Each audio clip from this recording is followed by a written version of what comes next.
की स्थापना और एनएससी का सम्मान करना जरूरी है। मौजूदा परिदृश्य की समीक्षा करने के लिए कल जीमेल ऐप पर एक गंभीर परिचर्चा का आयोजन किया गया। परिचर्चा में भाग लिया वरिष्ठ पत्रकार शकील अख्तर, वरिष्ठ पत्रकार प्रशांत टंडन, वरिष्ठ पत्रकार डॉक्टर दीपक राजपूत, वरिष्ठ पत्रकार डॉक्टर प्रकाश हिंदुस्तानी, वरिष्ठ पत्रकार अमित उपाध्याय, राजनीतिक विश्लेषक प्रोफेसर अखिल स्वामी, राजनीतिक विश्लेषक प्रोफेसर रवि कांत और अवकाश प्राप्त IPS वीर शंकर सिंह। परिचर्चा का संचालन किया देशबंधु टीवी लाइव के प्रधान संपादक राजीव रंजन श्रीवास्तव ने। तो आइए सुनते हैं इस परिचर्चा के प्रमुख अंशसार। अगर आपने अभी तक हमारा YouTube चैनल सब्सक्राइब नहीं किया है तो इसको सब्सक्राइब कर लीजिए, वीडियो को लाइक और शेयर अवश्य कीजिएगा, परिचर्चा पूरी सुनिएगा और ध्यान से सुनिएगा, कमेंट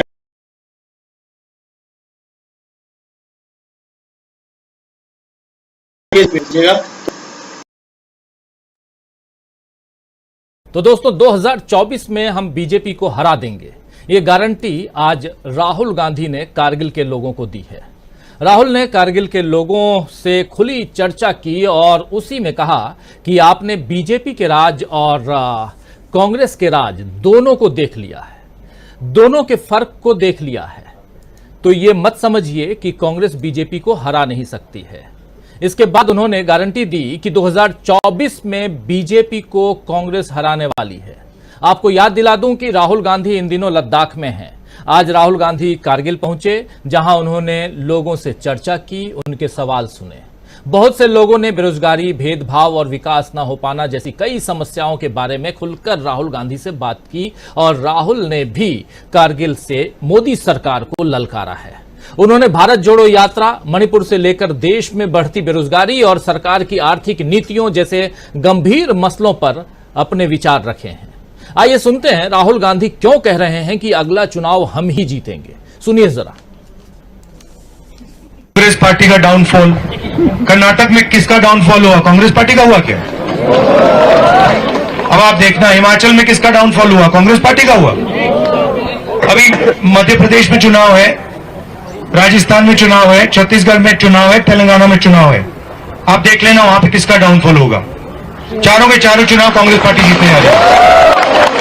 तो ये कांग्रेस पार्टी ये सिर्फ एक पार्टी नहीं है, ये कांग्रेस पार्टी एक विचारधारा है, एक सोच है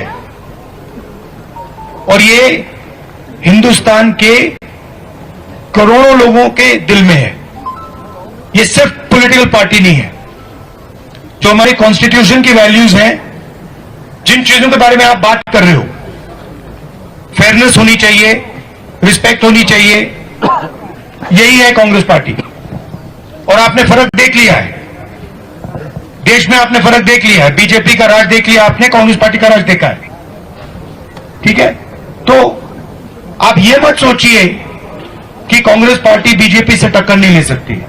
मैं आपको गारंटी देके कह रहा हूं 2024 में हम बीजेपी को हरा देंगे।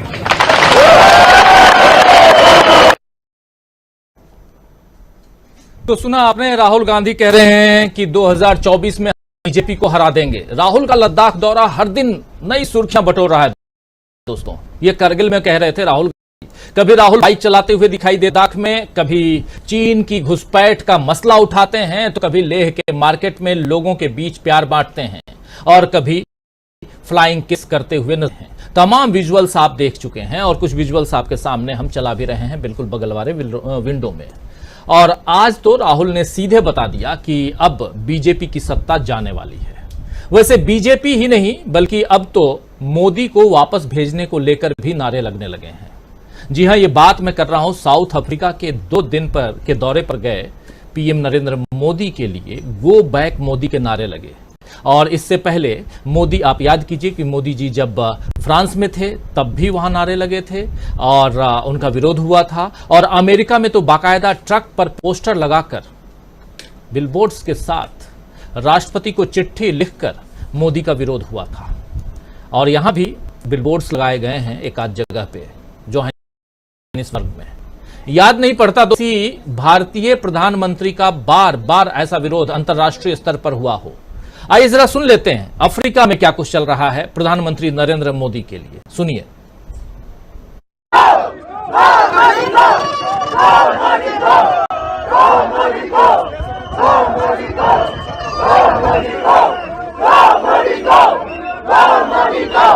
Go!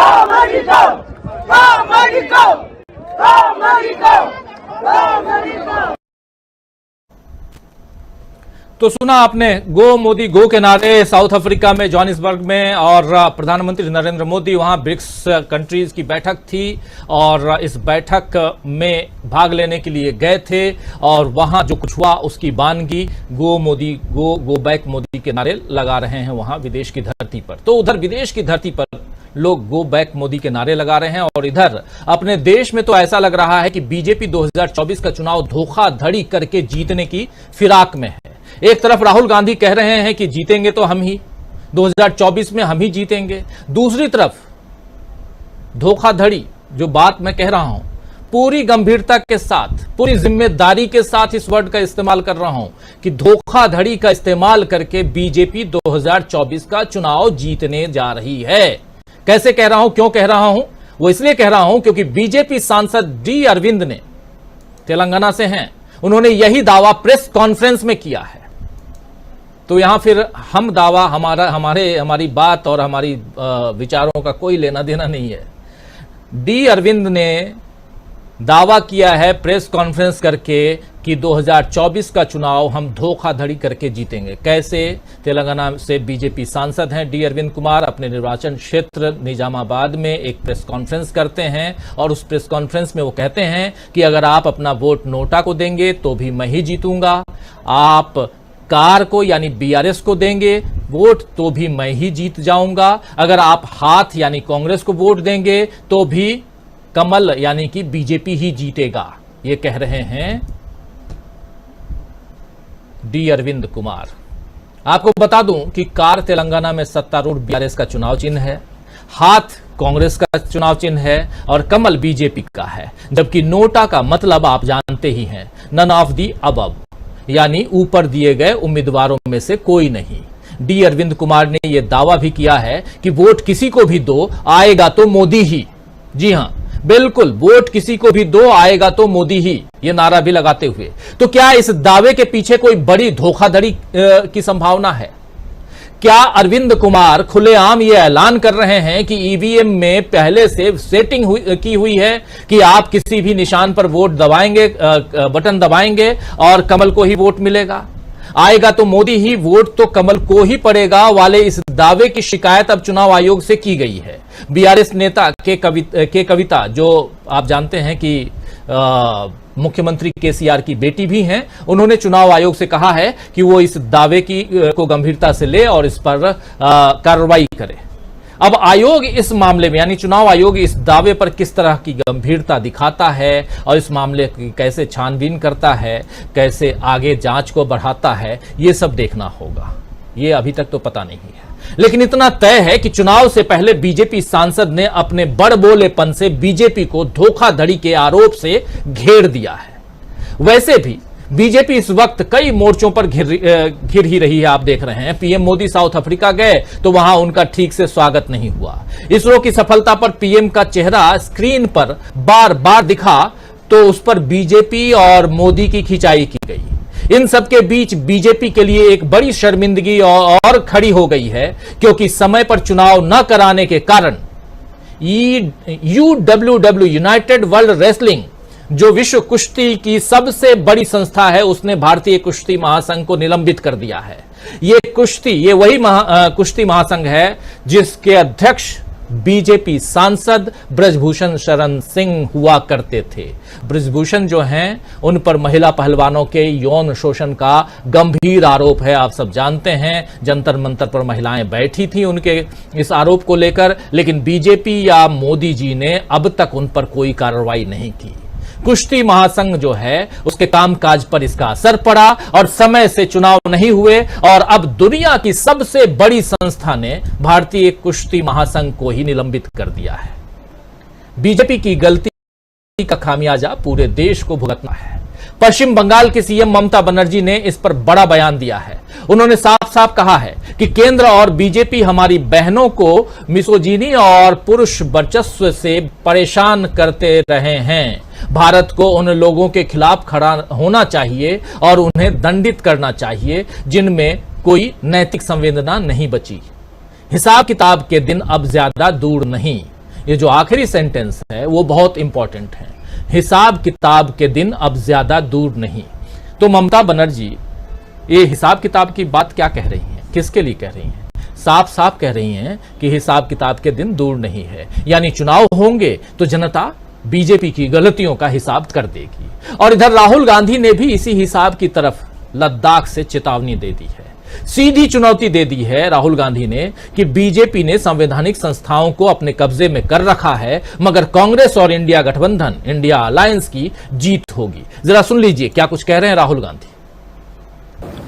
आमतौर से क्या होता है, लोकतंत्र में एक पार्टी दूसरी पार्टी से लड़ती है, सही है। आज हिंदुस्तान में यह नहीं हो रहा है। आज बीजेपी ने हिंदुस्तान के सब इंस्टीट्यूशंस को कंट्रोल कर रखा है। आपको क्या लगता है कि हिंदुस्तान में फ्री एंड फेयर मीडिया है? आपको लगता है कि मीडिया हिंदुस्तान में न्यूट्रल है क्या? तो आपको यह समझना होगा कि बीजेपी ने हिंदुस्तान के सब इंस्टीट्यूशंस पर आक्रमण कर रखा है, चाहे वो मीडिया हो, चाहे वो ब्यूरोक्रेसी हो, इलेक्शन कमीशन हो, जुडिशरी हो, वो सब पे आक्रमण कर रहे हैं। अगर लेवल प्लेइंग फील्ड होती या फेयर होता, अगर बीजेपी इंस्टीट्यूशंस का कब्जा नहीं करती तो पिछला चुनाव भी नहीं जीतते। मैं आपको गारंटी के कह रहा हूं। तो आप ये मत सोचिए कि एक पॉलिटिकल पार्टी दूसरी पॉलिटिकल पार्टी से लड़ रही है। ये जो हो रहा है, बीजेपी ने पूरे सिस्टम को कैप्चर कर रखा है, लोगों को डरा रखा है, इंस्टीट्यूशंस को दबा रखा है। तो ये दूसरी तरीके की लड़ाई है। और तभी मैं आपसे बोल रहा हूं कि 2024 में कांग्रेस पार्टी और जो हमारा इंडिया अलायंस है वो बीजेपी को हरा देगा। तो कैसे अलायंस और कांग्रेस पार्टी जो है वो बीजेपी को 2024 में हराने वाले हैं, वो यहां बता रहे हैं राहुल गांधी। बीजेपी ने क्या कुछ कर रखा है, अभी तक पिछले चुनाव को बीजेपी कैसे जीतती आई है, ये तमाम बातें जो हैं यहां राहुल गांधी रख रहे हैं, सबकी पोल खोल रहे हैं। और इसीलिए राहुल गांधी कह रहे हैं, ललकार रहे हैं कि अगला चुनाव हम ही जीतेंगे, 2024 का चुनाव हम ही जीतेंगे, और 4 राज्यों के चुनाव जिसमें छत्तीसगढ़, मध्य प्रदेश, राजस्थान और तेलंगाना है वो भी हम ही जीतेंगे। ये तमाम दावे यहां कर रहे हैं राहुल गांधी। तो दोस्तों आइए लद्दाख से जो दावा कर रहे हैं उस दावे में कितना दम है, कर रहे हैं उस ललकार में कितना दम है, और इधर प्रधानमंत्री नरेंद्र मोदी समेत तमाम जो सत्ता पक्ष के नेता हैं वो क्या कुछ कर रहे हैं, और उसमें भी डी अरविंद कुमार की बातों में कितना दम है। यानी जो कह रहे हैं कि किसी भी बटन पे आप हाथ लगाइए, यानी कोई भी बटन आप दबाइए, वोट तो गिरेगा तो वो कमल को ही जाएगा। तो इसमें कितना दम है, इन सब की पोल खोलने की कोशिश करते हैं अगले घंटे सवा घंटे में।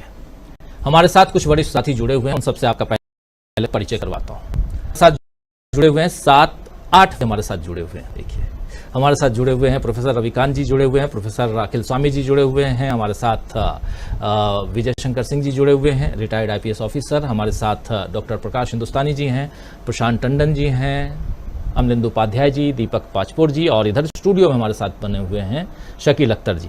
आप सबका स्वागत है इस कार्यक्रम में, और स्वागत इस्तकबाल आप तमाम दोस्त साथी शुभचिंतक आप सबका जो अब तक जुड़ चुके हैं, जुड़ने वाले हैं। खास दिन देश के लोकतंत्र के लिए, संविधान के लिए रोज ही रहता है, लेकिन आज खास इसलिए क्योंकि आज राहुल गांधी जो बातें कह रहे हैं, जो उजागर कर रहे हैं यहाँ, जिन बातों को यहाँ करगिल की जनता के बीच रख रहे हैं, बहुत इंपॉर्टेंट है। पहले आना चाहता हूं शकील अख्तर जी आपके पास।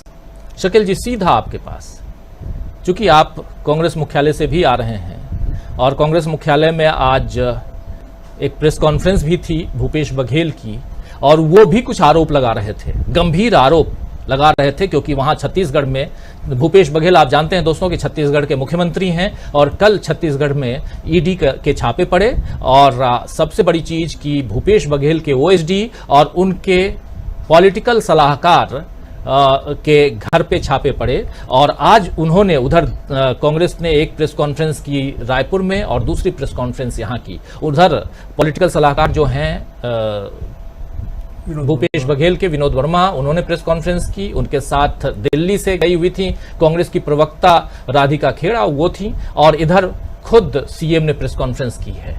इस मामले को भी जरा आपके सामने आपके जरिए समझना चाहता हूं। ईडी के मामले को, क्या चुनाव है वहां, और उससे पहले ईडी और जो आरोप लगाया गया है दोनों की तरफ से, विनोद वर्मा और भूपेश बघेल की तरफ से, उसमें कितना दम है। और दूसरी बात जो है वो राहुल गांधी की, जो उधर से राहुल गांधी ललकार रहे हैं और कह रहे हैं जीतेंगे तो हम ही, दावे के साथ कह रहे हैं। आज भूपेश बघेल ने बड़े साफ तौर पर कहा होने वाला है छत्तीसगढ़ में वो नहीं लड़ रही है, चुनाव ईडी से लड़ रही है।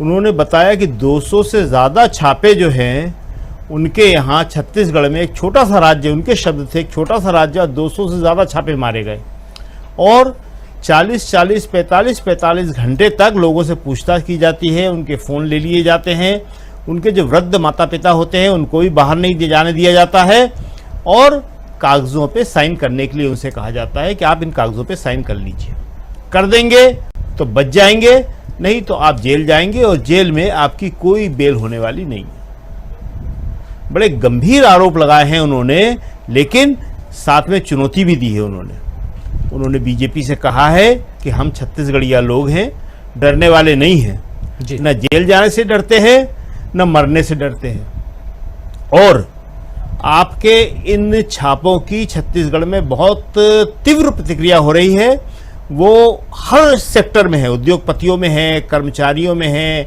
आम जनता में है, व्यापारियों में है, जनता में है। और उन्होंने कहा कि इसका नतीजा ये होने वाला है कि अभी 13 सीटें हैं बीजेपी के पास छत्तीसगढ़ में, कहले वो भी नहीं रहेंगी। बहुत कॉन्फिडेंस से भरे हुए थे भूपेश बघेल और उनके ऊपर जैसा कि होता है, मीडिया भी आज बहुत बड़ी तादाद में आया हुआ था, कांग्रेस मुख्यालय में ये प्रेस कॉन्फ्रेंस थी और जैसा कि होता है बड़े लोडेड सवाल उनसे पूछे जा रहे थे, जैसा कि पुलिस इंट्रोगेशन में पुलिस पूछती है, लेकिन उन्होंने सबके जवाब दिए और उन्होंने ये कहा कि हाँ, मैंने कल कहा था कि भाजपा सरकार ने, कल उनका बर्थडे था भूपेश बघेल का, तो उन्होंने कहा कल भाजपा सरकार ने मेरे बर्थडे पर ये छापों का गिफ्ट दिया था, तो आप निश्चित रहिए मैं भी उन्हें रिटर्न गिफ्ट देने जा रहा हूँ थोड़े दिनों बाद, और जब चुनाव होंगे तो उन्हें 90 में से 0 सीट का रिटर्न गिफ्ट मिलने वाला है।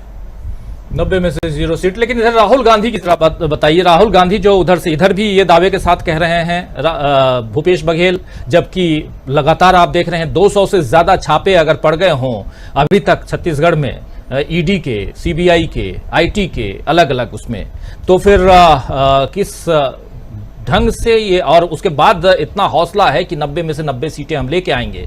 राहुल गांधी के दावे जो हैं उसमें कितना दम? देखिए, दोनों बातें एक ही हैं। भूपेश बघेल का ये हौसला है तो ये हौसला भी उन्हें जनता से मिला है।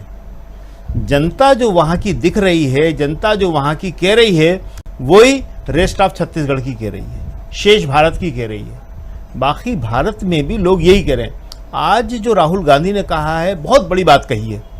आमतौर पर राहुल गांधी ऐसे बयान देते नहीं हैं, लेकिन राहुल का ये कहना कि 2024 हम इंडिया गठबंधन के साथ जीतने जा रहे हैं, ये अपने आप में बहुत बड़ी बात है।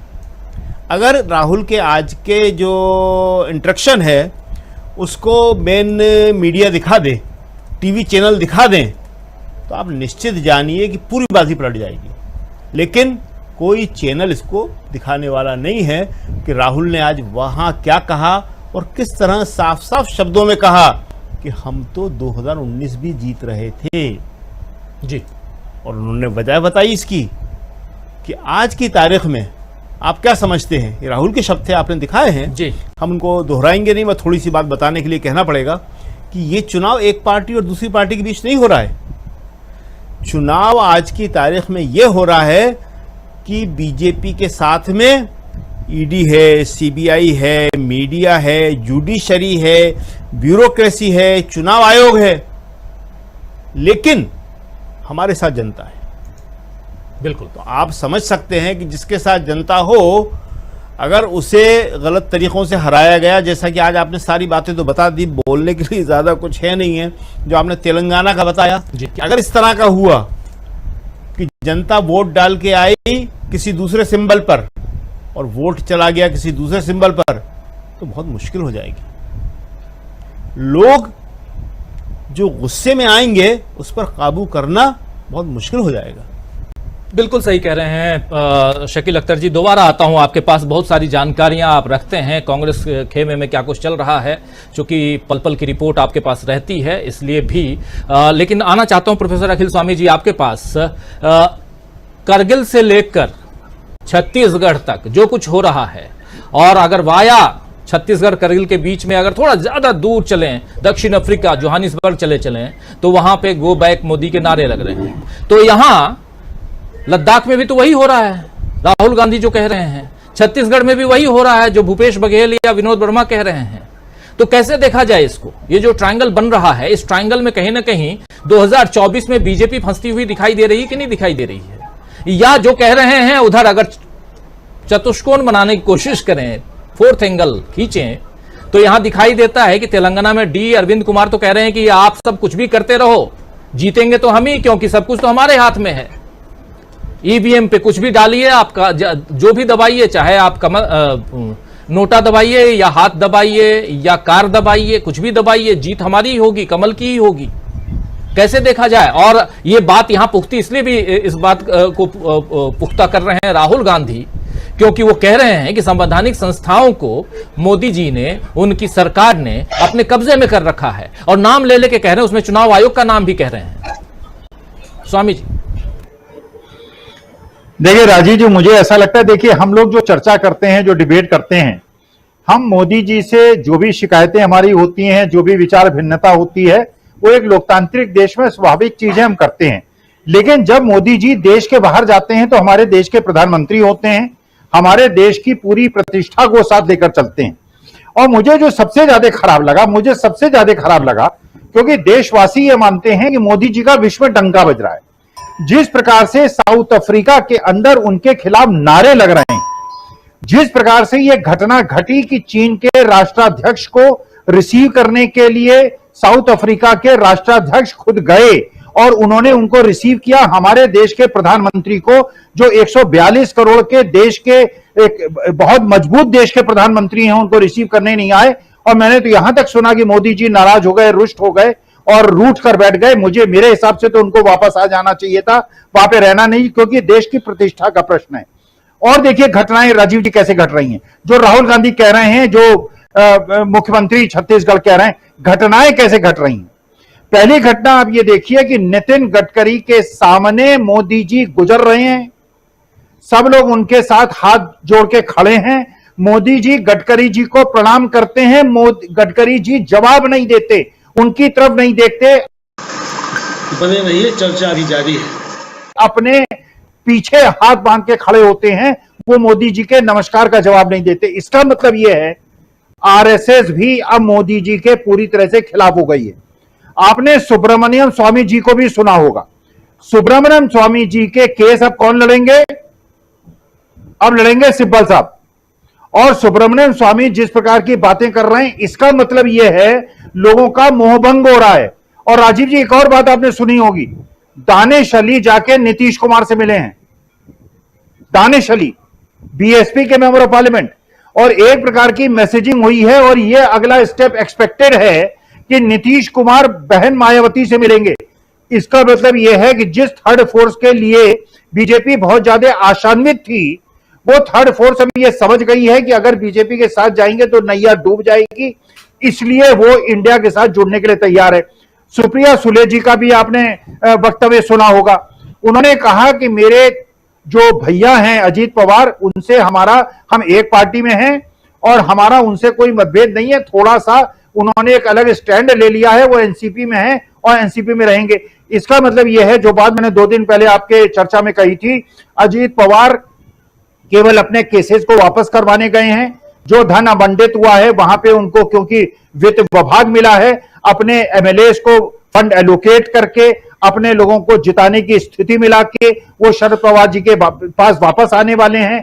तो वास्तविकता में देखिए जो परिस्थिति है, राहुल गांधी जो देख रहे हैं, ये बात बिल्कुल सच है कि आज की तारीख में जो लड़ाई है वो एक संविधान की रक्षा करने वालों की है, संविधान को खत्म करने वालों की है। और जो ये लड़ाई एक प्रेम सद्भाव की है, विद्वेष की राजनीति है।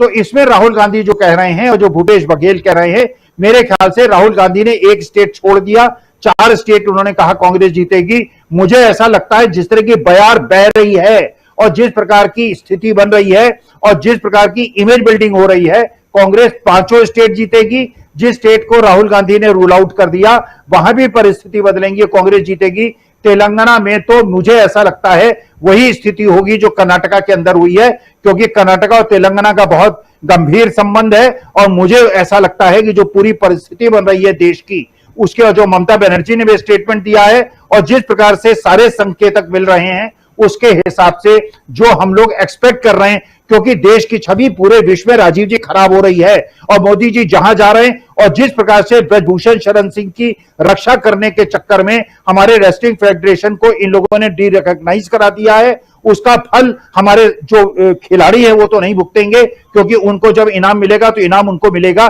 लेकिन भारत का तिरंगा बाणी फहराया जाएगा। तो भारत का अपमान हो रहा है, भारत के प्रधानमंत्री का अपमान हो रहा है। और कितने भी मतभिन्नता मेरी मोदी जी के साथ हो, लेकिन वो क्योंकि देश के प्रधानमंत्री हैं, 75 साल में देश के किसी प्रधानमंत्री का इतना अपमान नहीं हुआ है। तो अगर प्रधानमंत्री मोदी जी का इतना ज्यादा अपमान हर देश में हो रहा है तो मैं दुखी हूं और मेरी संवेदनाएं मोदी जी के साथ हैं और देश के साथ हैं। मोदी जी के साथ नहीं, लेकिन देश के साथ तो है। जो है वो होनी चाहिए, प्रधानमंत्री के साथ होनी चाहिए, हमारी संवेदना भी है। और इसीलिए तो तकलीफ होती है कि गो बैक मोदी के नारे लगते हैं। अमेरिका में 75 सांसद एक साथ चिट्ठी लिखते हैं कि आप डिनर पे किसको बुला रहे हैं, और बिलबोर्ड्स होर्डिंग्स ये लगाए जाते हैं मोदी जी के खिलाफ। लेकिन मोदी जी चूंकि देश के प्रधानमंत्री हैं, इसलिए तकलीफ होती है कि कहीं ना कहीं भारत जो है उसका सिर ऊंचा होने की जगह नीचा हो रहा है। और विश्व गुरु बनते बनते आप क्या बन गए, ये सवाल तो पूछा जाता है, यही पूछा जाएगा आगे भी। हम भी जब विदेश जाते हैं, आजकल तो जाना बंद हो गया है, लेकिन जब जाते रहे हैं तो लोग हिंदुस्तान के बारे में यही तो पूछा करते थे। नेहरू, गांधी, इंदिरा, राजीव, यही तो कहते थे। उसके बाद अटल बिहारी वाजपेयी, मनमोहन, उसके बाद से तो बातें बिल्कुल दूसरी होने लगी। और इससे पहले याद नहीं आता कि कभी गो बैक कोई प्राइम मिनिस्टर के नारे लगे हों, वो भी साउथ अफ्रीका में प्रधानमंत्री जी के सामने 3.5 मिनट तक साउथ अफ्रीका के राष्ट्रपति गांधी जी का नाम लेते रहे और प्रधानमंत्री जी बोतल खोलते रहे, सुन रहे थे। कितना अच्छा लग रहा होगा प्रधानमंत्री को भी कि देखिए गांधी जी यहां भी, और साउथ अफ्रीका से जो गांधी बने, महात्मा बने, हिंदुस्तान आके महात्मा बने, लेकिन साउथ अफ्रीका में उन्होंने जो कुछ किया वहीं से तो हिंदुस्तान में उनको रिकॉग्नाइज किया गया। जो बने वो वही साउथ अफ्रीका अगर हमारे देश के उस महान लीडर को याद कर रहा हो और हमारे महान प्रधानमंत्री के सामने, तो और क्या कहा जाएगा।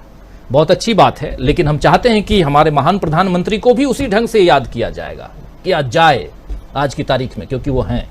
चलिए आगे बढ़े और सीधा आना चाहता हूं प्रोफेसर रविकांत जी आपके पास, आपसे समझना चाहता हूं जरा एक बात। यहां कह रहे थे प्रोफेसर अखिल स्वामी जी, इंडिया गठबंधन की बात कर रहे थे, मायावती जी की बात कर रहे थे। क्या आपको लगता है, क्योंकि इसकी सुगबुगाहट बहुत तेज है, कि मायावती जी भी इंडिया गठबंधन में आ सकती हैं, और राहुल गांधी किस दम पे, किस बिना पे कह रहे हैं 2024 का चुनाव ही हम नहीं जीतेंगे, ये अगले चुनाव भी जीतेंगे। जो चार राज्यों का नाम ले रहे हैं, 5वें राज्य का नाम आजकल लोग ऐसे नहीं ले रहे हैं, उनको डर लग रहा है कि पता नहीं चुनाव करवाएंगे या नहीं करवाएंगे मिजोरम में, क्योंकि मणिपुर की जो हालत है उस हिसाब से। लेकिन 5वां राज्य जैसा दावा कर रहे हैं प्रोफेसर अखिल स्वामी जी की, वो भी जो स्थिति है जीतते हुए दिखाई दे रही है कांग्रेस पार्टी। आपका क्या कहना है इस पे? जो दावा है राहुल गांधी का, उस दावे के साथ इंडिया गठबंधन में मायावती की उपस्थिति कितनी दिखाई दे रही है आपको? देखिए राजीव जी, मायावती ने कल जो प्रेस कॉन्फ्रेंस की अपने तमाम पदाधिकारियों की बैठक के बाद, उन्होंने कहा कि हम अकेले चुनाव लड़ेंगे। लेकिन हम लोग जानते हैं कि राजनीति में जो दिखता है वो होता नहीं है, जो होता है वो दिखता नहीं है।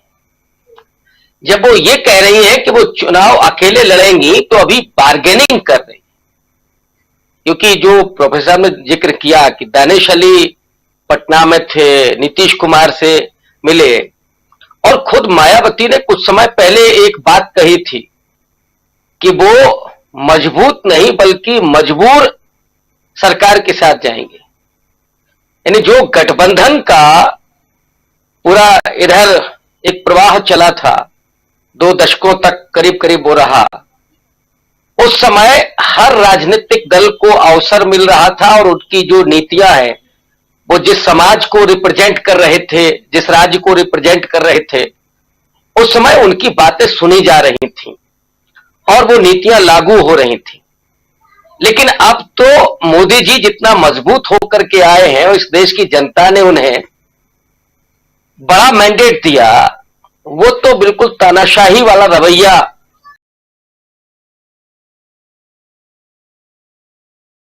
पूरा हमला जीएसटी को लेकर के वो तमाम वो सवाल है ही।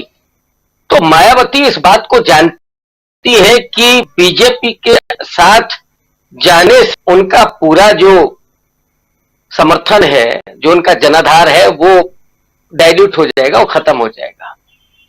अकेले अगर वो चुनाव लड़ती हैं तो उन्हें कुछ खास हासिल होने वाला नहीं है, और वो तो कतई नहीं हासिल होने वाला है कि जिससे वो सत्ता में उनकी अपनी भागीदारी हो।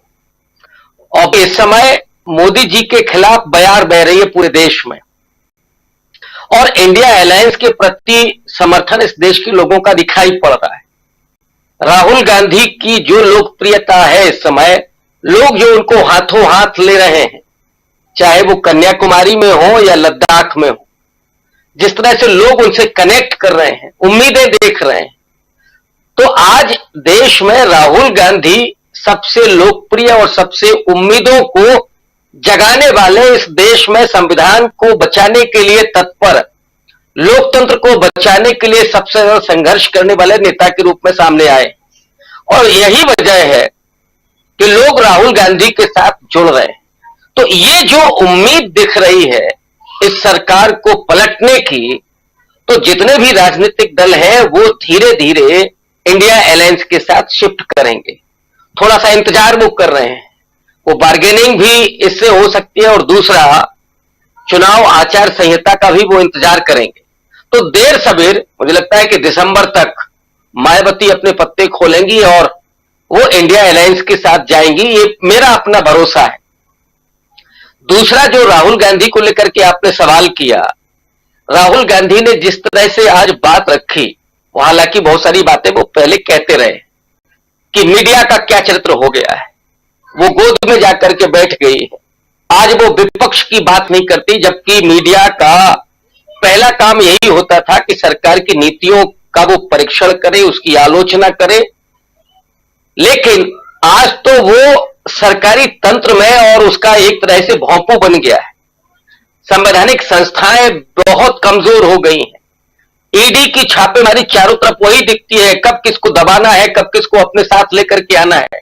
भ्रष्टाचार पर भी कितना बड़ा ढोंग है कि जहां मोदी जी कह रहे थे कि 70,000 करोड़ का घोटाला एनसीपी के लोगों का है, और अजीत पवार, जो देवेंद्र फडणवीस ने कहा कि वो चक्की पीसेंगे, वो एक सप्ताह नहीं हुआ वो डिप्टी सीएम हो गए।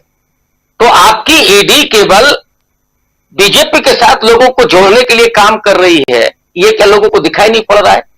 और राहुल गांधी उसमें सबसे निर्भय लीडर के रूप में सामने आए। ईडी का भी उन्होंने सामना किया, वो भारत जोड़ो यात्रा भी की, और उसके बाद जहां पर भी जरूरत होती है राहुल गांधी वहां पहुंच रहे हैं। जो वादे कर रहे हैं राहुल गांधी वो निभा रहे हैं, और एक चिंतन वो व्यक्त कर रहे हैं इस देश के बारे में कि नीतियां क्या होंगी भारत की, विदेश नीति क्या होगी, आर्थिक नीति क्या होगी, कैसे इस देश में असमानता की खाई को पाटा जाएगा, कैसे इस देश में रोजगार प्राप्त होगा, कैसे आर्थिक तरक्की होगी, कैसे महंगाई कम होगी। ये जो विजन है वो लोगों को पसंद आ रहा है, लोग उस पर अब भरोसा कर रहे हैं, जो एक दौर था नहीं कर रहे थे, तब उन्हें मोदी जी का वो जुमला पसंद आ रहा था। और ये होता है, किसी भी लोकतंत्र में होता है, लोगों की आंखों में धूल झोंक करके भी कई बार सरकारें बनी हैं, और ये हुआ था।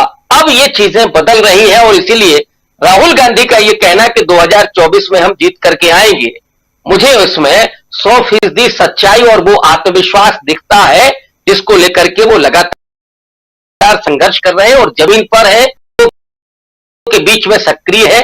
वहीं से ये आत्मविश्वास आ रहा है, ये कोई फितूर वाला आत्मविश्वास नहीं है। ऐसे जुड़ने के बाद ये आत्मविश्वास पैदा हो रहा है। बिल्कुल। राहुल गांधी का ये आत्मविश्वास कहां से आ रहा है? राहुल गांधी कह भी रहे हैं, बता रहे हैं कि क्या कुछ होता रहा है और अभी तक बीजेपी पिछले चुनावों को कैसे जीतती रही है। लेकिन उससे पहले जब उनसे पूछा गया कि कांग्रेस क्यों कमजोर दिखाई दे रही है, तो उन्होंने कहा कि आपने देखा हिमाचल का चुनाव। जरा वो पहली बाइट जरा सुनाइए जो सबसे पहले हमने आप सबके सामने रखा था, उसको लेके आइए। फिर आते हैं प्रशांत टंडन जी के पास में और दूसरी बाइट भी लेके आना चाहता हूं जो साथी बाद में जुड़े हैं। दो महत्वपूर्ण इंपॉर्टेंट बातें जो राहुल गांधी ने आज करगिल से कही हैं। करगिल आप जानते हैं दोस्तों, हम सबके लिए एक ऐतिहासिक जगह है और करगिल का युद्ध, करगिल वार आप सब बहुत अच्छी तरह से जानते हैं। दिल्ली में जिधर भी जाता हूं कुछ पेट्रोल पंप्स ऐसे दिखाई दे देते हैं, कुछ चौराहे, कुछ सड़कें उन करगिल के शहीदों के नाम दिखाई देते हैं, उन सबको नमन करता हूं। और वहीं पर आज राहुल गांधी जो बातें कह रहे थे वो बहुत इस देश के संविधान के लिए, इस देश के लोकतंत्र के लिए कितना महत्वपूर्ण है वो समझना बहुत जरूरी है। आता हूं प्रशांत टंडन जी के पास, लेकिन उससे पहले पहली बाइट, उसके बाद दूसरी बाइट भी सुनाऊंगा और फिर आऊंगा प्रशांत जी के पास में। पहली बाइट सुनाइए जरा राहुल गांधी की। कांग्रेस पार्टी का डाउनफॉल, कर्नाटक में किसका डाउनफॉल हुआ? कांग्रेस पार्टी का हुआ क्या? अब आप देखना हिमाचल में किसका डाउनफॉल हुआ? कांग्रेस पार्टी का हुआ। अभी मध्य प्रदेश में चुनाव है, राजस्थान में चुनाव है, छत्तीसगढ़ में चुनाव है, तेलंगाना में चुनाव है। आप देख लेना वहां पे किसका डाउनफॉल हुआ। चारों के चारों चुनाव कांग्रेस पार्टी जीतने जा रही है। तो ये कांग्रेस पार्टी ये सिर्फ एक पार्टी नहीं है, ये कांग्रेस पार्टी एक विचारधारा है, एक सोच है और ये हिंदुस्तान के करोड़ों लोगों के दिल में है। ये सिर्फ पॉलिटिकल पार्टी नहीं है। जो हमारे कॉन्स्टिट्यूशन की वैल्यूज हैं, जिन चीजों के बारे में आप बात कर रहे हो, फेयरनेस होनी चाहिए, रिस्पेक्ट होनी चाहिए, यही पार्टी। और आपने फर्क देख लिया है देश में, आपने फर्क देख लिया है। बीजेपी का राज देख लिया आपने, कांग्रेस पार्टी का राज देखा है। ठीक है, तो आप ये मत सोचिए कि कांग्रेस पार्टी बीजेपी से टक्कर नहीं ले सकती। मैं आपको गारंटी देके कह रहा हूं 2024 में हम बीजेपी को हरा देंगे।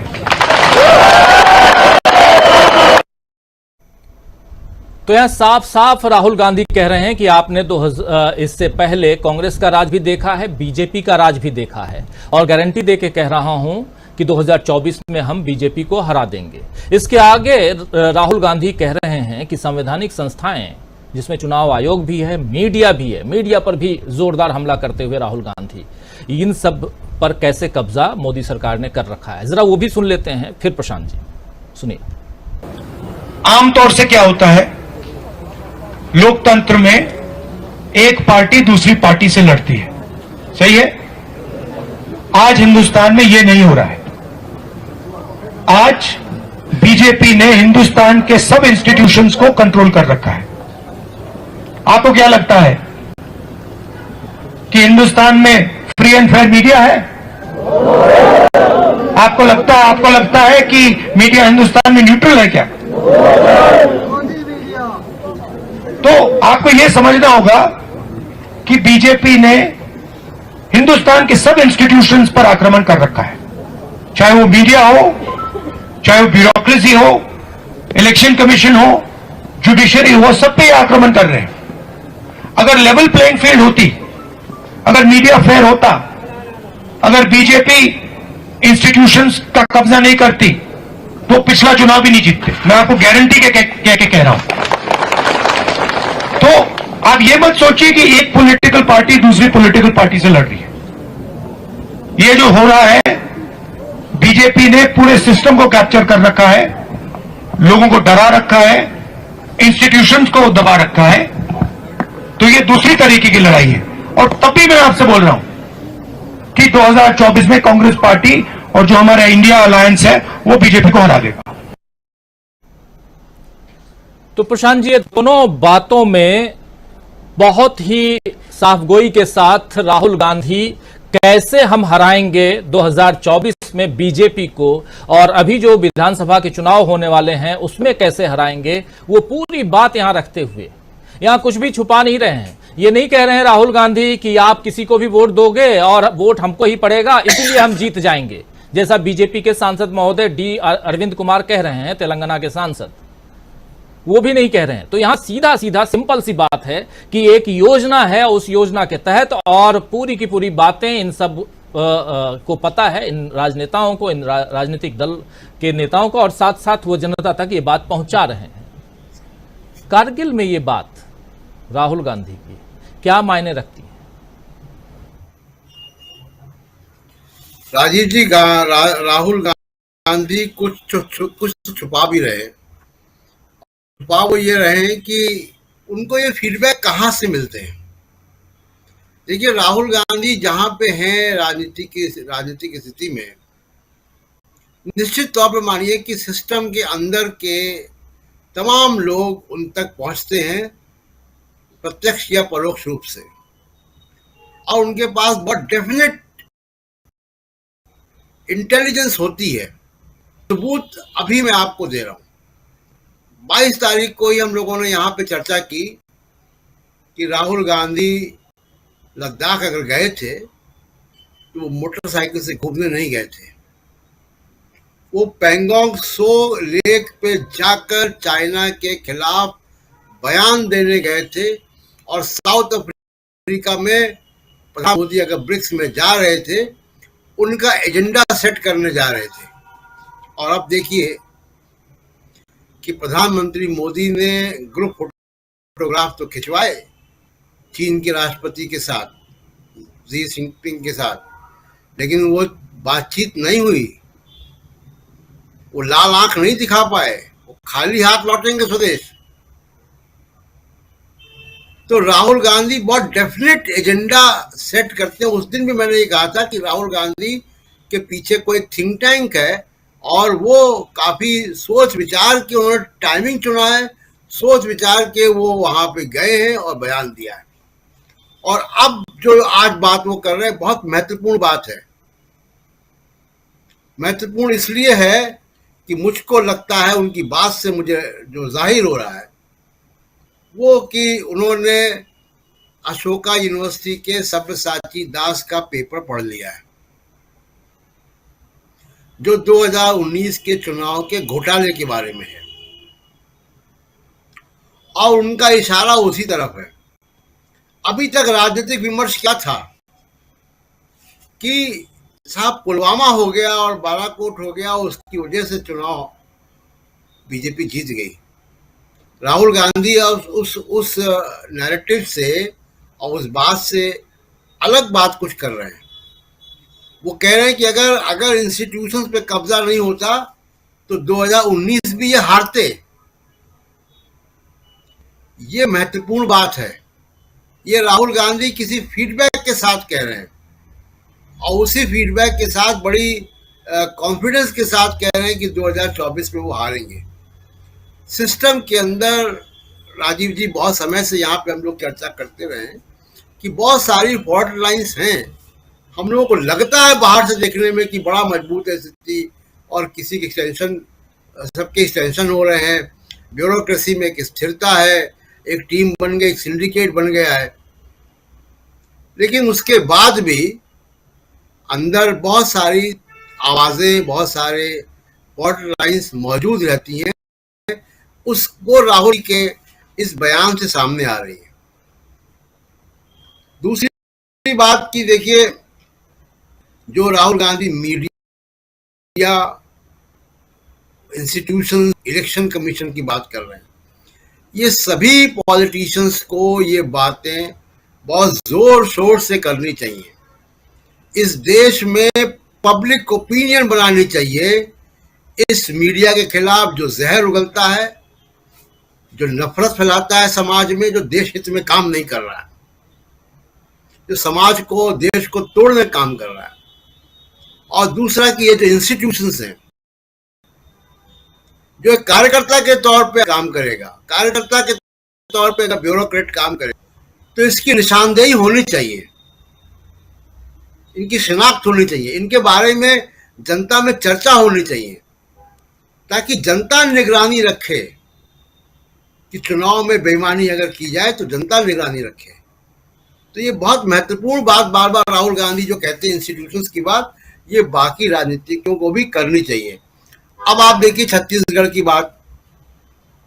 छत्तीसगढ़ की एक संक्षिप्त में बात कर दूं कि छत्तीसगढ़ में दो चीजें हुई हैं, दो चीजें हैं।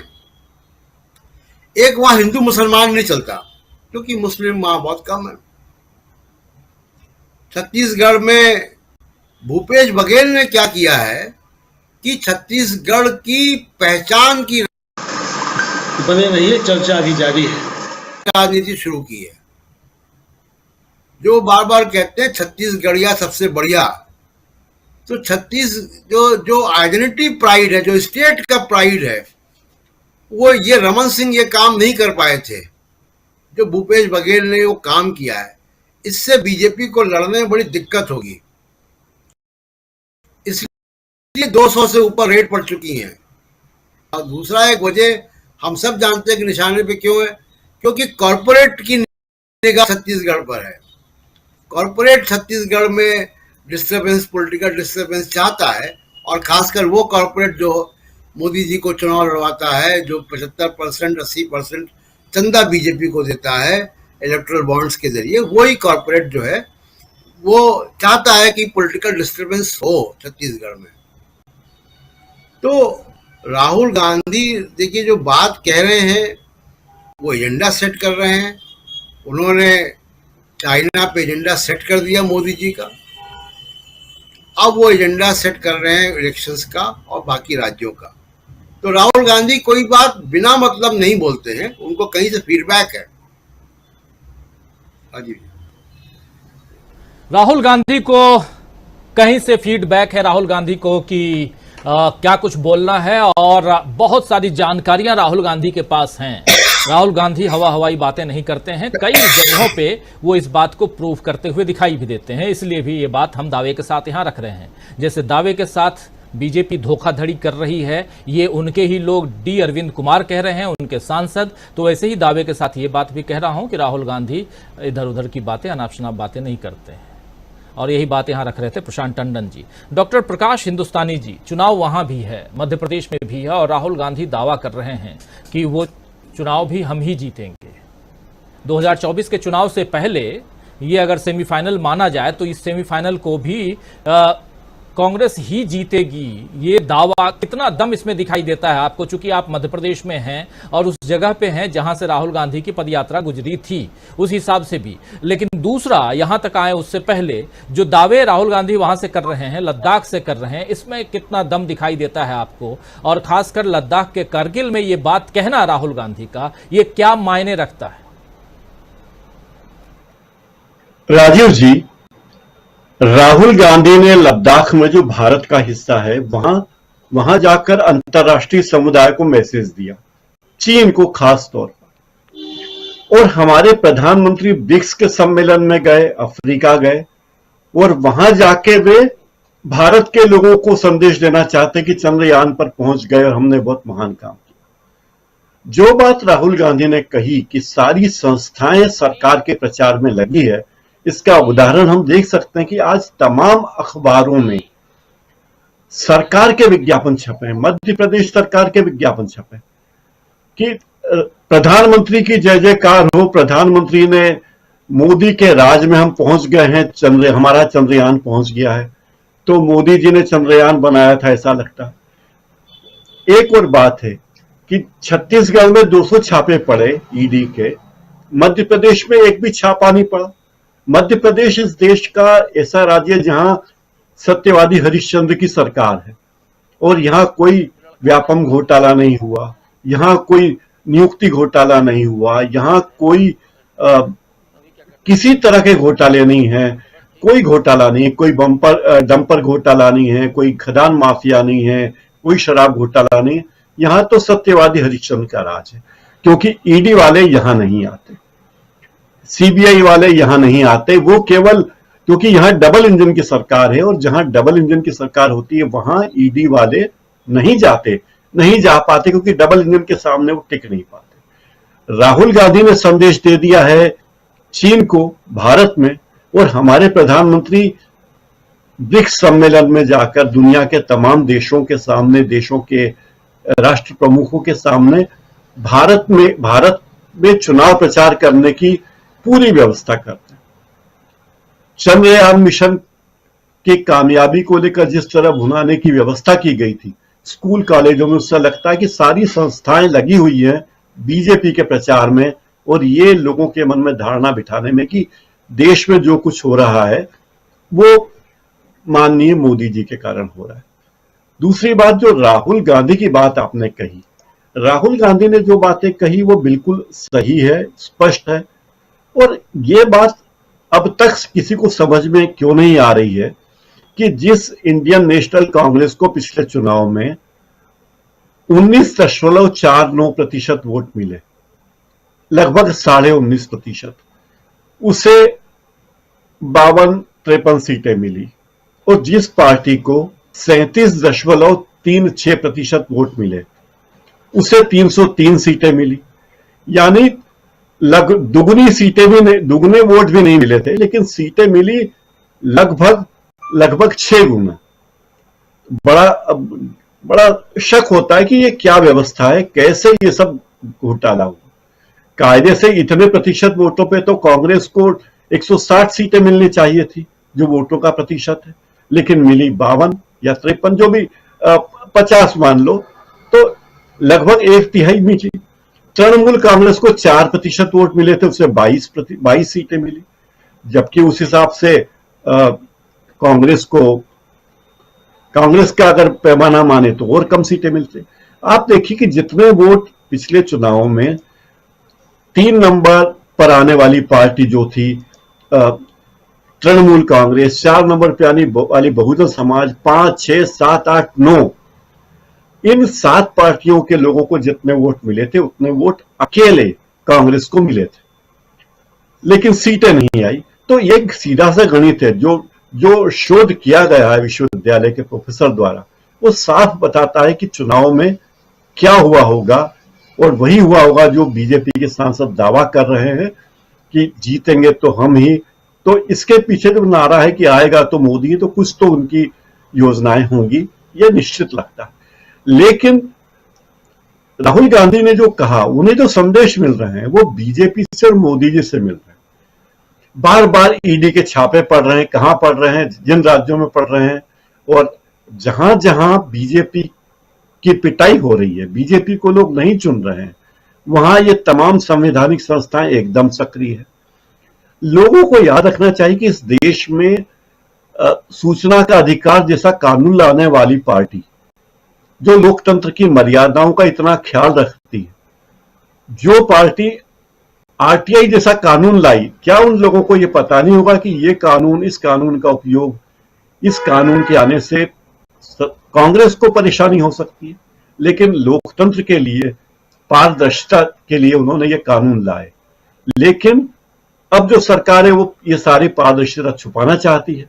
और आज जो बघेल साहब ने कहा पत्रकार वार्ता में, जिस तरह से लोगों को प्रताड़ित किया जा रहा है, यातनाएं दी जा रही है, 45-45 घंटे तक सोने नहीं दिया जा रहा है बुजुर्गों को, घर के बुजुर्गों को, महिलाओं को, ये बताता है कि अति हो चुकी है और जनता उसका जवाब जरूर देगी। राजीव जी, जनता जवाब देगी। और भूपेश बघेल हों या इधर राहुल गांधी हों, जो बातें कह रहे हैं वो सीधी बात कह रहे हैं कि बीजेपी की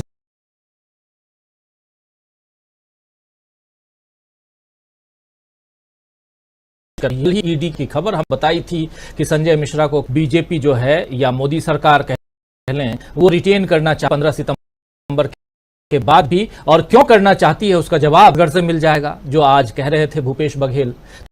तो चुनाव जहां है, और जो यहां पे डॉक्टर प्रकाश हिंदुस्तानी जी कह रहे हैं कि छत्तीसगढ़ के बगल में मध्य प्रदेश है, या कहें तो दोनों एक ही बड़े छोटे भाई हैं, और उसके बाद स्थिति यह है कि छत्तीसगढ़ में 200 छापे और मध्य प्रदेश में एक भी नहीं। क्या वहां ज्योतिरादित्य सिंधिया जी बिल्कुल पाक साफ हैं?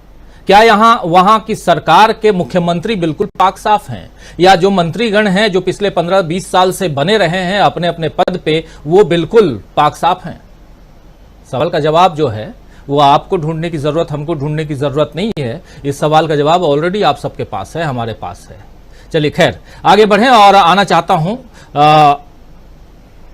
विजय शंकर सिंह जी साहब आपके पास, और आपसे समझो बहुत कुछ हम लोग चर्चा कर रहे हैं। जरा एक पूरा राउंड अप आपसे हम समझना चाहते हैं, लद्दाख से लेकर के चाहे छत्तीसगढ़ की बात करें या ईडी की बात करें या प्रधानमंत्री नरेंद्र मोदी की बात करें या चंद्रयान की बात करें। चंद्रयान की फाइनल लैंडिंग के समय पूरी दुनिया जब यूट्यूब चैनल पे, अपने चैनल पे भी देख रही थी, लेकिन दुनिया के तमाम देश जो वहां के लोग जिसको इंटरेस्ट था इस चंद्रयान 3 में, वो इसरो के चैनल को देख रहे थे, लाखों में देखा गया। उस समय अचानक फुल स्क्रीन मोदी जी आ गए, अवतरित हो गए। कई लोगों ने दुनिया भर में इस बात को लेकर के काफी फजीहत हुई है, कहूं तो, कि आखिर ये क्या है, विज्ञान के बीच में राजनीति कहां से। और क्या रहा है, एक अखबार कि नाउ मून इज आवर्स, ऐसे कुछ तो इंडियन ऐसा कुछ लगाया है। तो ये क्या राजनीति नहीं है तो कुछ क्या कुछ और है, ये सवाल तो पूछा जाएगा। सिंह साहब, जरा आपसे समझूं इन तमाम मसलों पे। जी, पहले चंद्रयान पर आते हैं। जो आप बता रहे हैं मैं भी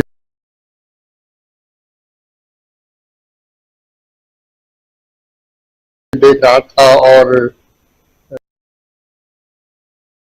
इसरो के ही वेबसाइट पर उसको डायरेक्टली देख रहा था। अंतिम समय जब वो टच करने वाला था चंद्रमा की सतह को, तभी अचानक प्रधानमंत्री जी नमूदार हो गए और ताली लगे बजाने। तो लगा कि नहीं, टच कर गया। उसके बाद उनका भाषण हो गया। ये विज्ञान में राजनीति नहीं है, न राजनीति में विज्ञान है। ये एक प्रकार की हीन भावना है। ऐसी स्थिति में उन्हें आना भी नहीं चाहिए था कि पहले से तय होता कि जब लैंडिंग हो जाने के बाद जो इसरो चीफ थे, इस अभियान में जो बड़े बड़े वैज्ञानिक जुड़े हुए थे, 5-6 जो भी थे, उन्हें पुलिस की आना चाहिए था, उनका परिवार चाहिए था और उन्हें बधाई या शुभकामना देशवासी जो देते उन्हें देते। लेकिन बात यह है कि जब आपकी का इरादा हर चीज का श्रेय लेने का हो, तो आप चाहे चंद्रयान जाए तब भी श्रेय ले लेंगे, भी श्रेय ले लेंगे, और वहां से अगर कोई चीज खो देता है तब भी आप श्रेय ले लेंगे। तो श्रेय लेने की बीमारी बहुत पुरानी है, ये सभी लोग जानते हैं। अब आते हैं लद्दाख पे। प्रशांत भाई ने बिल्कुल सही बात कही कि ब्यूरोक्रेसी से संपर्क सारी पार्टियों का रहता है, और जब आप ये कहते हैं कि ब्यूरोक्रेसी पर सरकार की पकड़ है, तो यकीन मानिए पूरी ब्यूरोक्रेसी पर किसी सरकार की कभी पकड़ नहीं रहती। कुछ लोग सरकार के साथ रहते हैं जो ब्यूरोक्रेटिक रहते हैं, कुछ लोग उनके विरोध में भी रहते हैं। जो विरोध में रहते हैं तो आपको नौकरी की तमाम बंदिशें होती हैं, वो सामने नहीं आना चाहते हैं, लेकिन वो किसी और माध्यम से अपनी बातें कहीं न कहीं पहुंचाते रहते हैं। दूसरी चीज, जहां तक एस.के. मिश्रा साहब का सवाल है, अब एस.के. मिश्रा साहब इस कीचड़ में इतना ज्यादा घुस चुके हैं, इस दलदल में, कि अब अगर वो निकलने की कोशिश भी करेंगे तो और धंसेंगे। जिस तरह CIO का एक नया पद बनाया जा रहा है, चीफ इन्वेस्टिगेटिंग ऑफिसर का, तो CBI और ईडी दोनों को हेड करेगा, उसका क्या, उसकी कोई जरूरत ही नहीं है। अंग तो शासन के अंग है ना, भारत सरकार के अंग है। तो मिनिस्ट्री ऑफ होम अफेयर्स है तो गृह सचिव उसको आराम से देख सकते हैं। लेकिन एक ऐसी आदमी को बिठाने की बात की जा रही है जो प्रधानमंत्री का एसमैन हो और घोषित रूप से एसमैन हो। इसको अदालत में, कोर्ट में जिस तरीके से गिड़गिड़ाते हुए हमारे सॉलिसिटर जनरल साहब कि हमें बस 15 सितंबर तक की मोहलत दे दीजिए, इनके बिना हम एक अंतर्राष्ट्रीय मंच पर फेल हो जाएंगे। हालांकि जस्टिस गवई ने सुप्रीम कोर्ट में बैठते ही कहा था कि आपके पास इस आदमी के अलावा और कोई नहीं। निश्चित रूप से ये पूरे ब्यूरोक्रेसी सिस्टम, पूरे आईएएस बिरादरी, IRS बिरादरी या सिविल सर्विस बिरादरी के जो अन्य प्रतिभावान लोग हैं, उनके ऊपर एक आघात था। मैं एस.के. मिश्रा साहब की प्रतिभा पर आपको सवाल नहीं उठा रहा हूं, लेकिन आपकी सारी प्रतिभा तब धरी रह जाती है जब आप कायदे कानून को कर अपने पॉलिटिकल बॉस के सामने हो जाते हैं, घुटने पे आ जाते हैं। अब आते हैं राहुल गांधी जी के आत्मविश्वास पे। आज इनके क्लिप आपने 2 बार दिखाई, दोनों बार मैंने गौर से देखा, जिस तरीके से हो रहे थे, एक भरपूर आत्मविश्वास है और आपसे ही आपको जिताता है, कुछ नहीं जिताता है। ये आत्मविश्वास ही है कि वो लद्दाख में गए हैं पे गए हैं। आप दो बयान याद करिए। 15 जून को 2020 की बात है। 15 जून को हमारे 20 जवान शहीद होते हैं पेंगोंग झील पर। कर्नल संतोष बिहार रेजिमेंट के कर्नल हैं उनके साथ। और 19 तारीख को जब ऑल पार्टी मीटिंग होती है तो प्रधानमंत्री जी कहते हैं न तो कोई आया था, न तो कोई घुसा था, न कोई घुसा है। इसका मतलब घुसपैठ हुई ही नहीं। जब घुसपैठ हुई ही नहीं तो हमारे आदमी कैसे मारे गए? तो ये सवाल ये है, ये सवाल जिन्हें पूछना है वो उन्हीं के साथ है। मीडिया जो सवाल पूछ सकती है उन्हें वो पूछ नहीं सकते। वो आकर में डाला पड़ेंगे जिससे खाया जाए कि काट के खाया जाए। तो ये कि आपका एनर्जी लेवल इतना हाई क्यों रहता है, छोड़िए उन बातों को। लेकिन ये मैसेज क्या जाता है? ये मैसेज ये जाता है कि चीन से आप कितनी भी आपकी हिम्मत है, आप ये कह सके कि आप कैसे हमारे इलाके में घुस के आपने किया। और तब से आज तक मैं समझता हूं 11-12 बार चाइना के साथ बॉर्डर मीटिंग हो चुकी है, लेकिन जितना हिस्सा चीन ने कब्जा लिया है वो कब्जा लिया है। तो एक मैसेज था उनका। अब ईडी के छत्तीसगढ़ में छापे पे प्रकाश जी ने बहुत सही बात कही कि उस बगल में मध्य प्रदेश है, उसमें कोई छापा क्यों नहीं पड़ा। छापा आपको मध्य प्रदेश में नहीं मिलेगा, छापा आपको गुजरात में नहीं मिलेगा, छापा आपको महाराष्ट्र में नहीं मिलेगा, छापा आपको यूपी उत्तराखंड में नहीं मिलेगा, लेकिन वहां छापा मिलेगा जहां पर इनकी सरकार नहीं है। तो ऐसी चीजों को आप जो सोचे कि जनता देख नहीं रही है, तो जनता देख रही है, जनता समझ रही है, लेकिन जनता को जब कहने का वक्त आएगा तब वो कह देगी। मैं बस ये जरूर गुजारिश करूंगा अपने छत्तीसगढ़ के मित्रों से, आपके चैनल के माध्यम से, कि ईडी के छापे जहां जहां जिन जिन के पास पड़ रहे हैं इनको मैक्सिमम पब्लिसाइज करें। लोगों को पता नहीं चलता। 200 छापे की संख्या बताई गई, छापे बहुत ज्यादा है।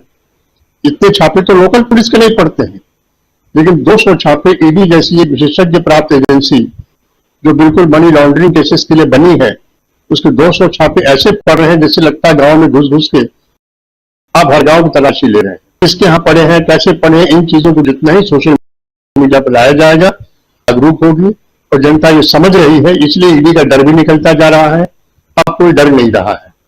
लेकिन प्रधानमंत्री जी करें क्या? 10 साल तक जब कोई काम हुआ नहीं, जब कोई उपलब्धि है नहीं, उनका जो अपना चेहरा था वो भी अब धूमिल होने लगा है, उसकी भी असर नहीं है। और इसकी तस्दीक आरएसएस ने करती है। हिंदुत्व का कार्ड अब लगभग फेल हो चुका है। हिंदू मुस्लिम जैसी बातें लोगों को उत्तेजित नहीं कर, बल्कि अब नाराजगी दिलाती है। ऐसी स्थिति में कांग्रेस को जो आक्रामक कांग्रेस ने अख्तियार किया है, कांग्रेस को अपने सहयोगी इंडिया गठबंधन के साथ इस आक्रामकता रखना होगा। और तेलंगाना मंत्री के उस सांसद का यह कहना कि चाहे कहीं वोट तो आएंगे हम ही, यह भी एक स्टाइल, यह भी एक टैक्टिस है। मोदी है तो मुमकिन है कि स्टाइल में। और ये सवाल तो चुनाव आयोग से पूछा जाना चाहिए, हो सके हो जाए, क्योंकि अब लोग लगे हैं, खुल की रिट करने लगे हैं और चुनाव आयोग भी बताएगा। और चुनाव आयोग में सुप्रीम कोर्ट में रिट और चल रही है, उसमें यह बात पूछी गई है कि जो वीवीपैट लगाया जाता है वो सारे वीवीपैट के पर्चों को गिना जाए, जिससे कंफ्यूजन दूर हो जाए कि जितने वोट पड़े हैं उतने गिने गए हैं। अमूमन ऐसा होता है, कभी कभी वीवीपैट उसके बीच में अंतर आ जाता है। कि बहुत सी चीजें हैं, अब समय भी ज्यादा नहीं बचा है, लेकिन फिर भी इतना तो बचा ही है कि चुनाव आयोग से ईवीएम के बारे में, वीवीपैट के बारे में, निष्पक्ष चुनाव के बारे में उनसे बहस हो सकती है, उनसे मांग हो सकती है, उनसे जिद हो सकती है। तो मेरा कहना है कि राहुल गांधी का आत्मविश्वास बहुत है और निश्चित रूप से जैसा वो कह रहे हैं 2024 में वो एनडीए गठबंधन को हरा सकते हैं, हराएंगे। मेरी शुभकामनाएं हैं और मुझे लगता है कि वो हराएंगे। दीपक जी, क्या ये आत्मविश्वास कुछ ज्यादा नहीं है, या ये आत्मविश्वास अगर देखा जाए तो आया कहां से? राहुल गांधी जो लगातार बातें कह रहे हैं, पहले भी कह चुके हैं, पहली बार नहीं है, लेकिन करगिल में जाकर के ये बात कहना कुछ मायने रखता है, इसलिए भी यहां हम इसकी चर्चा कर रहे हैं। कैसे दिख रहे हैं आप इसको? देखिए राजीव जी, पहले तो एक बार राहुल गांधी ने बाकायदे इशारा किया था और उन्होंने प्रेस कॉन्फ्रेंस में बताया था कि 2024 के चुनावों में हम चौंका देंगे सबको। मतलब उन्होंने इशारा कर दिया था, लेकिन ये बात जरूर है कि इस समय उन्होंने बहुत ही स्पष्ट रूप से कहा है कि 2024 का जो चुनाव होगा उसमें हम जीतने जा रहे हैं, भारतीय जनता पार्टी को हरा दिया जाएगा। तो इस आत्मविश्वास का कारण जो है, इस बीच की बहुत सारी घटनाएं हैं, वो जैसे जैसे देख रहे हैं कि कांग्रेस है उसमें आत्मविश्वास लौट रहा है, उसका सामर्थ्य बढ़ रहा है, उसमें जवाब देने की ताकत बढ़ रही है, और उसके साथ ही साथ उसका जो अपना जो विरोधी पक्ष का बाकी लोग जो आके उसके साथ जो जुड़ रहे हैं, वो ताकत निश्चित रूप से इसके पीछे है। दूसरी बात आप देखिए कि अवेयरनेस लोगों में कितनी बढ़ गई है। लद्दाख कोई हिंदी भाषी क्षेत्र नहीं है वैसे, लेकिन जब उन्होंने मीडिया की बात की तो एक शब्द सुनाई दिया, किसी ने कहा गोदी मीडिया। जब उन्होंने बताया कि मीडिया को भी इन्होंने खरीद लिया है, तो उसमें एक किसी ने कहा गोदी मीडिया। मतलब ये बात जो है उत्तर से लेकर दक्षिण तक और पूर्व से लेकर पश्चिम तक फैल गई है कि मोदी जी की कार्य पद्धति है वो क्या है।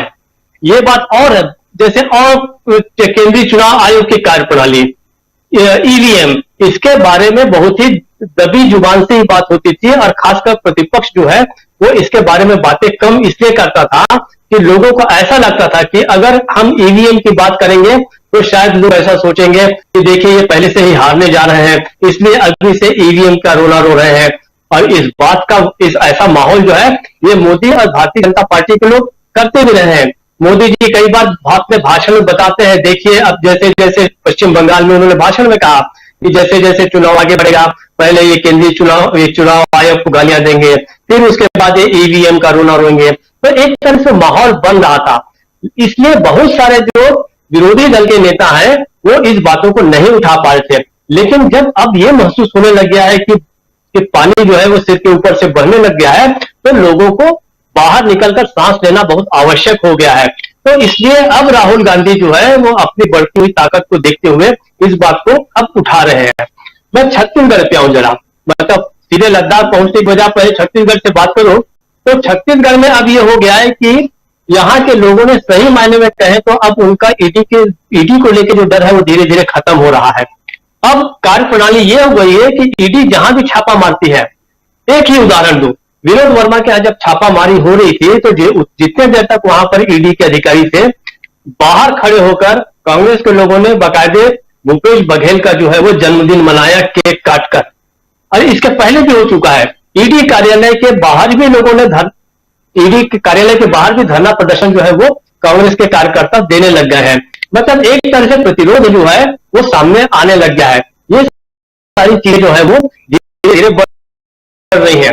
तो डी अरविंद ने कहा वो लोग जानते हैं, और ये असली बात यह है कि क्या डी बने रहिए, चर्चा अभी जारी है। अरविंद के इस बयान पर इसका क्या संज्ञान चुनाव आयोग लेगा? क्या कांग्रेस जो है इसके खिलाफ जाएगी, या दूसरे प्रतिपक्ष के जो लोग हैं उन लोग क्या इस बात को कितना उठाते हैं, कहां तक ले जाते हैं, ये बात होगी। अंतिम बात मैं कहूं कि देखिए विदेश में इस समय मोदी के खिलाफ बहुत सारी ऐसी घटनाएं हुई है कि उनके खिलाफ बहुत सारे धरना प्रदर्शन हुए हैं।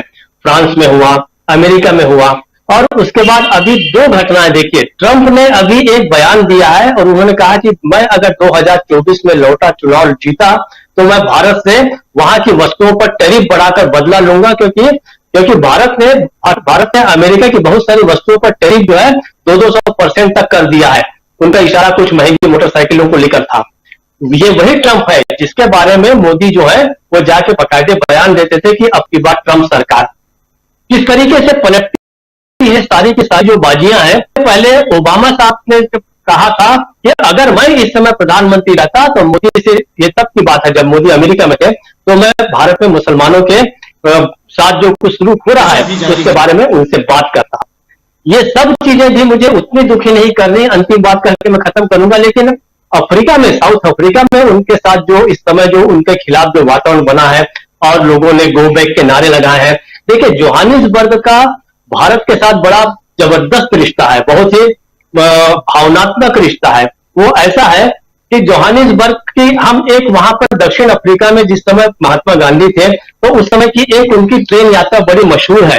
वो ट्रेन यात्रा जो है वो जब वो 1893 में डरबन से प्रिटोरिया जा रहे थे और उनको एक अंग्रेज लोगों के डब्बे में बैठने के कारण उठाकर बाहर फेंका गया था, और उसके बाद उन्होंने रंगभेद नीति के खिलाफ मामला बढ़ा था। एक और दूसरी बड़ी महत्वपूर्ण यात्रा है जिसके ऊपर चर्चा बहुत कम होती है। वो यात्रा 1904 की थी, जब वो जोहानिसबर्ग से डरबन जा रहे थे। उनके एक मित्र थे हेनरी पोलॉक, उन्होंने उन्हें रास्ते में पढ़ने के लिए एक किताब दी, जॉन रस्किन की बहुत महान किताब अनटू दिस लास्ट। और उन्होंने लिखा कि इसको पढ़ने के बाद मुझे कई रातों को नींद नहीं आई, और उनका जो सर्वोदय का जो सिद्धांत है वो उस किताब से निकला। तो महात्मा गांधी बनने मतलब मोहनदास करमचंद गांधी जो महात्मा बने वो मुझे ऐसा लगता है कि वो उस किताब के कारण बने। और सिर्फ एक हफ्ते के बाद उन्होंने डरबन मीटर दूर फिनिक्स फॉर्म बनाया, और उन्होंने जैसा कि जॉन रस्किन ने अपनी किताबों में लिखा था कि सारे दुखों का कारण भौतिक चीजों का त्याग, भौतिक चीजें हैं तो उसका त्याग चाहिए। महात्मा बनने की प्रक्रिया जो है उस जॉन रस्किन की छोटी सी किताब से 4 चैप्टर थे, और उसके बाद में उन्होंने अनुवाद भी किया था गांधी जी ने। तो मुझे लगता है कि वहां पर अगर विरोध हो रहा है और ऐसे व्यक्ति का जिसको लेके, जिस देश को लेके वहां के लोगों में इतना सम्मान है, तो मोदी को भी सोचना चाहिए और मोदी जी के समर्थकों को भी सोचना चाहिए कि भारत का नाम वो कहां पर लेकर चले गए हैं। राजीव जी। जी बिल्कुल, भारत का नाम कहां लेके गए हैं, और खासकर दक्षिण अफ्रीका में ये विरोध क्यों हो रहा है देश के प्रधानमंत्री नरेंद्र मोदी का, ये देश के प्रधानमंत्री को सोचना चाहिए, सत्तारूढ़ दल को सोचना चाहिए, विदेश मंत्रालय को सोचना चाहिए। और हम सब चिंतित हैं कि हमारे प्रधानमंत्री इन दिनों जहां भी जा रहे हैं वहां विरोध हो रहा है। चाहे आप याद कीजिए ऑस्ट्रेलिया गए थे, वहां भी विरोध हुआ था। एक तरफ ऑस्ट्रेलिया में जब वो मिल रहे थे वहां के अपने काउंटर पार्ट से, तो दूसरी तरफ बीबीसी की डॉक्यूमेंट्री दिखाई जा रही थी। उसके बाद अमेरिका गए, वहां भी विरोध, फ्रांस गए, वहां भी विरोध, और आप देखिए कि दक्षिण अफ्रीका गए, वहां भी विरोध। आखिर इतने सारे विरोध एक विश्व गुरु का हो रहा हो तो ये गलत है, और ये हमको भी बर्दाश्त नहीं करना चाहिए। आना चाहता हूं अमलेंदु उपाध्याय जी आपके पास, और आपसे जरा समझूं, विरोध की बातें तो अलग होती रहेंगी, उसके पीछे आगे पीछे कुछ ना कुछ राजनीति जरूर होगी, लेकिन जो राजनीति राहुल गांधी कर रहे हैं उस राजनीति से वो 2024 जीतते हुए नजर आते हैं क्या? राजीव जी, अगर राहुल गांधी के दावों पे विचार किया जाए और जनता के मूड को अगर देखा जाए तो निश्चित तौर पे लगता है कि राहुल गांधी की बातों में कुछ ना कुछ तो दम है। अब राहुल गांधी जिन बातों को लेकर के दावा कर रहे हैं, मुझे लगता है कि वो दावे जो है वो निराधार नहीं मालूम पड़ते हैं, क्योंकि जनता के बीच से भी आवाजें जो है वो उठने लगी हैं इस तरीके की, और जनता के बीच से ही जो आवाजें उठती हैं उसी के आधार पर यह समझा जा सकता है कि देश के अंदर जो है माहौल क्या बन रहा है। अब जहां तक राहुल गांधी ने ये बात कही कि साहब वो सारे इंस्टीट्यूशंस पे कब्जा कर लिया है, तो आपको याद होगा कि भारत जोड़ो यात्रा के दौरान भी राहुल गांधी ने कहा था कि ईवीएम जो अकेला मसला नहीं है, और भी बहुत सी चीजें हैं, चूंकि भारतीय जनता पार्टी ने, बल्कि उन्होंने आरएसएस का नाम लिया था कि आरएसएस ने तमाम इंस्टीट्यूशंस पे कब्जा कर लिया है। तो वही बात आज राहुल गांधी ने एक तरीके से दोहराई है। इसका मतलब कि राहुल गांधी इस मामले में बिल्कुल स्पष्ट है और उनका विजन क्लियर है कि किस तरीके से भारतीय जनता पार्टी और आरएसएस ने जो है वो संवैधानिक संस्थाओं के ऊपर कब्जा किया हुआ है, और अकेला ईवीएम जो भारतीय जनता पार्टी को नहीं जिताता है, बहुत सी और भी चीजें हैं जो भारतीय जनता पार्टी को जिताती हैं, जिसके बल पे दावा किया जाता है कि आएंगे तो हम ही, या मोदी है तो मुमकिन है, या 50 साल तक हम राज करेंगे। तो वो इन्हीं चीजों के बल पे जो है वो दावा किया जाता है। लेकिन राजीव जी, होता यह कि जब जनता उठ खड़ी होती है तो फिर जनता के सामने फिर ये कुछ तिकड़े में चलती नहीं है, अक्सर ऐसा देखा गया है। और खासतौर से जो हर वो तानाशाह सरकार जो होती है, जो जनता से ही चुन के आती है, और फिर उसे ये गुमान हो जाता है कि अब तो उसने जो है वो देश बेचने का लाइसेंस प्राप्त कर लिया, उसको जनादेश जो मिला है वो देश बेचने के लिए मिला है, उसे ये गुमान हो जाता है कि अब उसका कब्जा हमेशा के लिए बना रहेगा। लेकिन जनता जब खड़ी होती है तो वो जनता सारे तख्त-ओ-ताज जो वो हिला के रख देती है। मुझे लगता है कि वो स्थितियां शायद देश के अंदर पैदा हो रही हैं कि यह तख्त-ओ-ताज हिलने वाली स्थितियां जो है वो अब पैदा हो रही है, क्योंकि जनता देख रही है कि किस तरीके से कुछ खास पूंजीपतियों की जो है संपत्ति बढ़ रही है, उनका कारोबार बढ़ रहा है, उनकी पूंजी बढ़ रही है, यहाँ से लोग पैसा लेने के विदेश में भाग रहे हैं, और आम आदमी जो है उसके सामने परेशानियां लगातार बढ़ती जा रही है।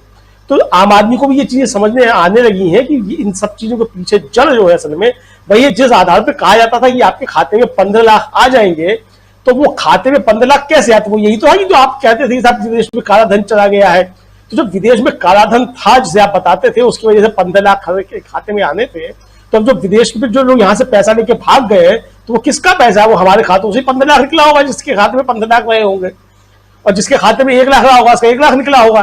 तो अभी खबर आई है राजीव जी की जनधन खाते जो है वो 50 करोड़ हो गए हैं। इसका मतलब 50 करोड़ लोग तो जो आपने गरीबी की रेखा के नीचे पहुंचा ही दिए हैं। अगर 50 करोड़ जनधन खाते हैं तो इसी तरह इशारा कर रहे हैं। तो ये सारी जो परिस्थितियां बन रही है, मुझे लगता है कि इसके आधार पर ही राहुल गांधी जो है वो कह रहे हैं कि 2024 का चुनाव हम जीतेंगे, क्योंकि जनता जो है वो अगर इस सरकार को हटाने पर आमादा है तो फिर निश्चित तौर पर राहुल गांधी अपनी बात को सही कर रहे हैं। अब राहुल गांधी इसलिए भी सही कह रहे हैं कि जब भारतीय जनता पार्टी को हराएगा कौन? जाहिर सी बात है कि इंडिया गठबंधन जो है वो चूंकि मजबूती के साथ खड़ा है, उसका एक लक्ष्य जो है एकमात्र लक्ष्य ये है कि भारतीय जनता पार्टी की सरकार को किसी भी तरीके से हटाना है। तो राहुल गांधी उसी के आधार पर जो है ये चुनौती देते हुए दिखाई दे रहे हैं कि आएंगे तो हम ही, ये उसका जवाब है। जो मोदी जी कहते हैं कि आएंगे तो हम ही, या जो अमित शाह कहते हैं ये 50 साल हम राज करेंगे, ये उसका जवाब है कि जनता तय करेगी कि इस पे कौन आएगा। आप ये तय करने वाले नहीं है, इंस्टीट्यूशन पर कब्जा करके ही आएंगे आप। जी राजीव जी, हम ही जीतेंगे 2024 और हम ही जीतेंगे अगले चुनाव जो हैं विधानसभा के, ये कह रहे हैं राहुल गांधी। और दूसरी तरफ टमाटर लाल, उसके बाद प्याज भी कुछ महंगा होने की तरफ है। और शिंदे सरकार में मंत्री यानी कि महाराष्ट्र के मंत्री साहब कह रहे हैं कि कुछ दिन प्याज नहीं खाएंगे तो क्या बिगड़ जाएगा। ऐसे ही तो कुछ कहा था हमारे देश के वित्त मंत्री ने भी कि मैं प्याज नहीं खाती हूं। तो महंगाई चरम पे, क्या मूल मुद्दे बनाम उन मुद्दों की बात भी होगी आने वाले समय में जिन मुद्दों को लेकर बीजेपी आगे बढ़े? और क्या चंद्रयान को भी राष्ट्रवाद करके उसको भी भुनाने की कोशिश की गई? किसी न किसी प्रधानमंत्री नरेंद्र मोदी अवतरित हुए अचानक, ऐसा लगा जैसे चांद पे पहुंच गए हों। तो ये जो चीजें दिखाई दे रही हैं, ये क्या एक मुद्दों को पकड़ने की कोशिश है? इस वक्त क्या बीजेपी मुद्दा विहीन है और विपक्ष के पास मुद्दे ही मुद्दे हैं? ये तमाम सवाल हैं जिन सवालों का जवाब आप तमाम पैनलिस्ट साथी हमारे साथ जो जुड़े हुए हैं उनसे जल्दी जल्दी अब जरा रैपिड राउंड की तरह करते हैं। रैपिड फायर राउंड शायद ऐसा ही कहते हैं। प्रोफेसर अखिल स्वामी जी ज़्यादा अच्छे से बताएंगे क्योंकि स्टूडेंट्स के बीच करवाते रहे होंगे। तो ज़रा बताइए कि मुद्दों का अकाल पड़ गया है क्या बीजेपी के पास? देखिए राजीव जी, सबसे पहले तो मैं जो एक थोड़ा सा तकनीकी पक्ष की बात करता हूं।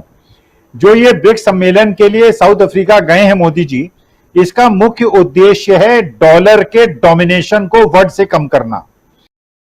और जो ब्रिक कंट्री कॉन्स्टिट्यूशन है, ये पूरे वर्ल्ड की जीडीपी का करीब 1/3 भाग है। और इस ब्रिक कंट्रीज के कंट्रीब्यूशन का अगर आप अध्ययन करेंगे तो इसका 50% चाइना का डोमिनेशन है। चाइना से हमारा ट्रेड डेफिसिट लगातार बढ़ रहा है।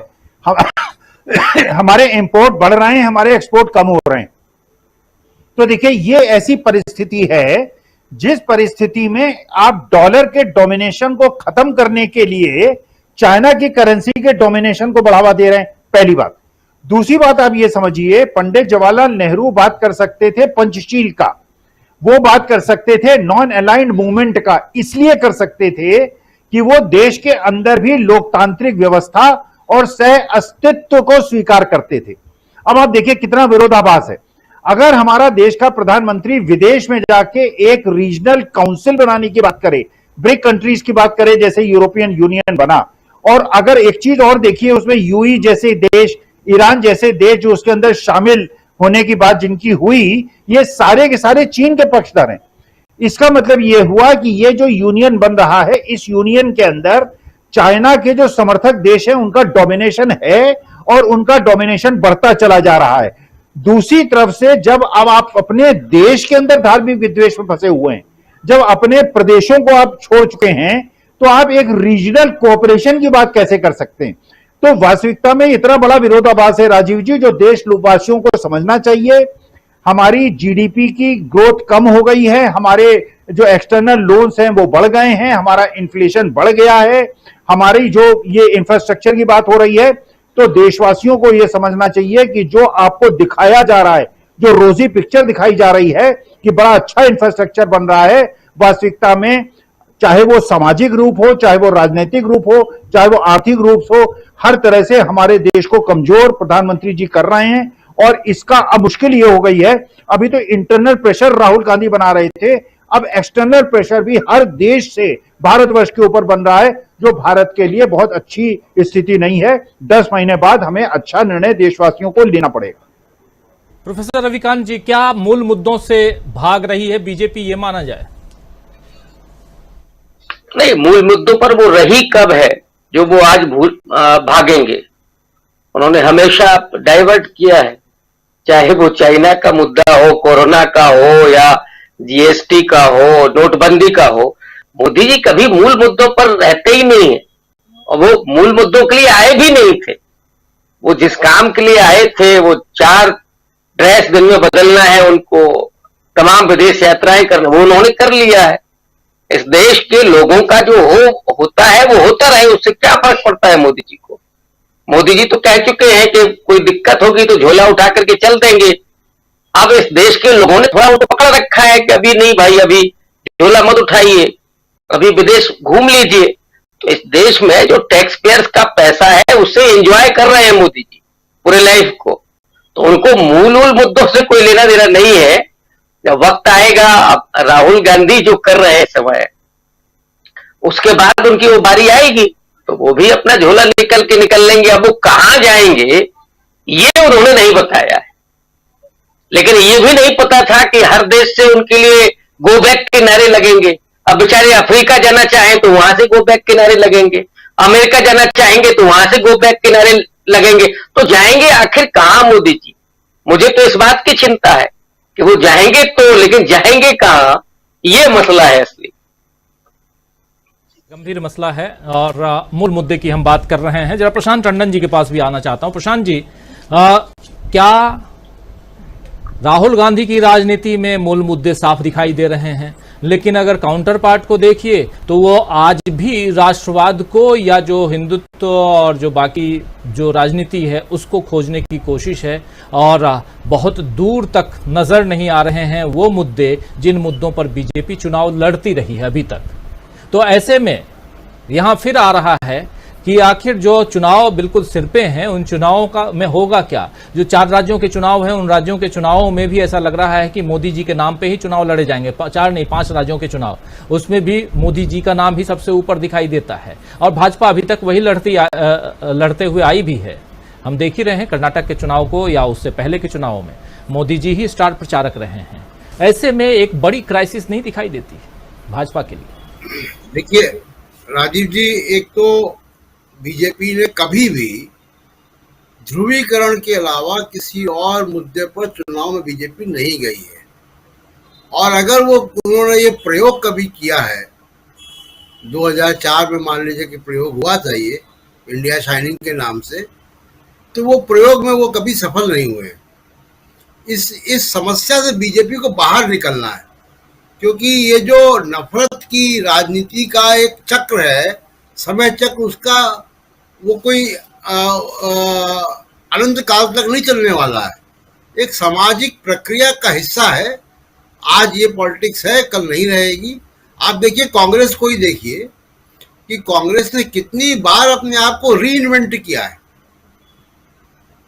और अभी भी राहुल गांधी जिस कांग्रेस को ले आए हैं खींचकर, वो कांग्रेस को री इन्वेंट कर रहे हैं कि वापस कांग्रेस को सेकुलर और समाजवाद और इंक्लूसिव पॉलिटिक्स की तरफ ले जा पा रहे हैं। तो हर पॉलिटिकल पार्टी को री इन्वेंट करना पड़ेगा। आप मायावती की पॉलिटिक्स को देखिए, कब कितनी बार उन्होंने अपने आप को री इन्वेंट किया है। हालांकि उनका मुद्दा जो है वो अम्बेडकराइट मुद्दा है और बहुजन कल्याण है, लेकिन उसके साथ कभी ब्राह्मणों के हाथ से हाथ मिलाया, कभी मुलायम सिंह यादव के साथ हाथ मिलाया उन्होंने, कभी उन्होंने बीजेपी के साथ भी हाथ मिलाया। हर पॉलिटिकल पार्टी अपने मुद्दों को री इन्वेंट करती, नारों को भी री इन्वेंट करती है। तो बीजेपी बहुत लंबे समय से अपने आप को री इन्वेंट नहीं कर पा रही है, और ये बीजेपी के लिए एक बड़ी समस्या होगी आगे के समय। और अभी जैसा राहुल गांधी कह रहे हैं, बीजेपी या नरेंद्र मोदी, उनको एक तो उनको भरोसा है, केवल एकमात्र भरोसा जो है वो ऑफिशियल मशीनरी और मीडिया पर है या पैसे पर है। अब ये भरोसा कितना कामयाब होगा नहीं होगा हम नहीं कह सकते, क्योंकि राहुल गांधी अगर वो कह रहे हैं कि ये भरोसा नहीं चलने वाला है, तो इसका मतलब है कि उनके पास उसका एक कोई पुख्ता कहीं से फीडबैक है, उनकी समझदारी इस बात को कह रही है। और दूसरा कि हमने इतिहास में भी देखा है राजीव जी कि कोई भी ब्यूरोक्रेसी के बल पर चुनाव जीत कर नहीं आ सकता, जाना आपको जनता के पास पड़ेगा। तो ये ब्यूरोक्रेसी के बल, बल्कि ब्यूरोक्रेसी उल्टा काम कर रही है। आप संजय कुमार मिश्रा का ही उदाहरण लीजिए। आज जितना मजबूत और जितनी एकता आप देख रहे हैं इंडिया गठबंधन में, और कितनी तेजी से ये इंडिया गठबंधन बन गया, और उसकी 2 बड़ी मीटिंग हो गई, तीसरी मुंबई में होने जा रही है। एक शेप ले ली उसने, और कितनी एकता है उसमें, उसके अंदर।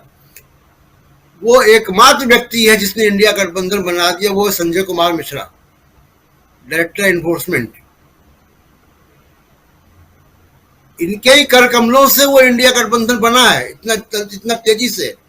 ये शायद इतनी जल्दी नहीं बन पाता। इतना पार्टियों के अंदर आपसी टकराव है, कॉन्फ्लिक्ट ऑफ इंटरेस्ट है, किसकी जमीन कौन सी है, किसकी कंस्टिट्यूंसी कौन सी है। उसके बावजूद आप देखिए कि मतलब उसमें एक ही उदाहरण दीजिए कि आप देखिए कि वामपंथी पार्टियां और ममता बनर्जी एक प्लेटफॉर्म पे है, आम आदमी पार्टी और कांग्रेस एक प्लेटफॉर्म पे है। इतने विरोधाभासी पार्टियां अगर एक प्लेटफॉर्म पे है तो इसका जो श्रेय है वो संजय कुमार मिश्रा जी को ही जाता है। तो ब्यूरोक्रेसी कई बार आप उनको लगता है कि उनके पक्ष में काम कर रही है।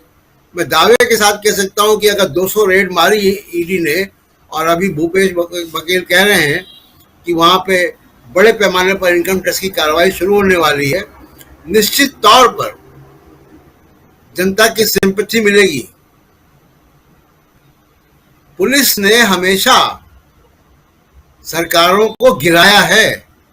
याद कीजिए रात के 12 बजे रामदेव के कैंप पे लाठीचार्ज करा दिया गया था। क्या हुआ वो यूपीए सरकार का? तो पुलिस के दम पे, अगर आप प्रशासन के दम पे अगर आप सत्ता को कायम करना चाहते हैं तो वो नहीं होता, वो तो अलोकप्रियता मिलती है।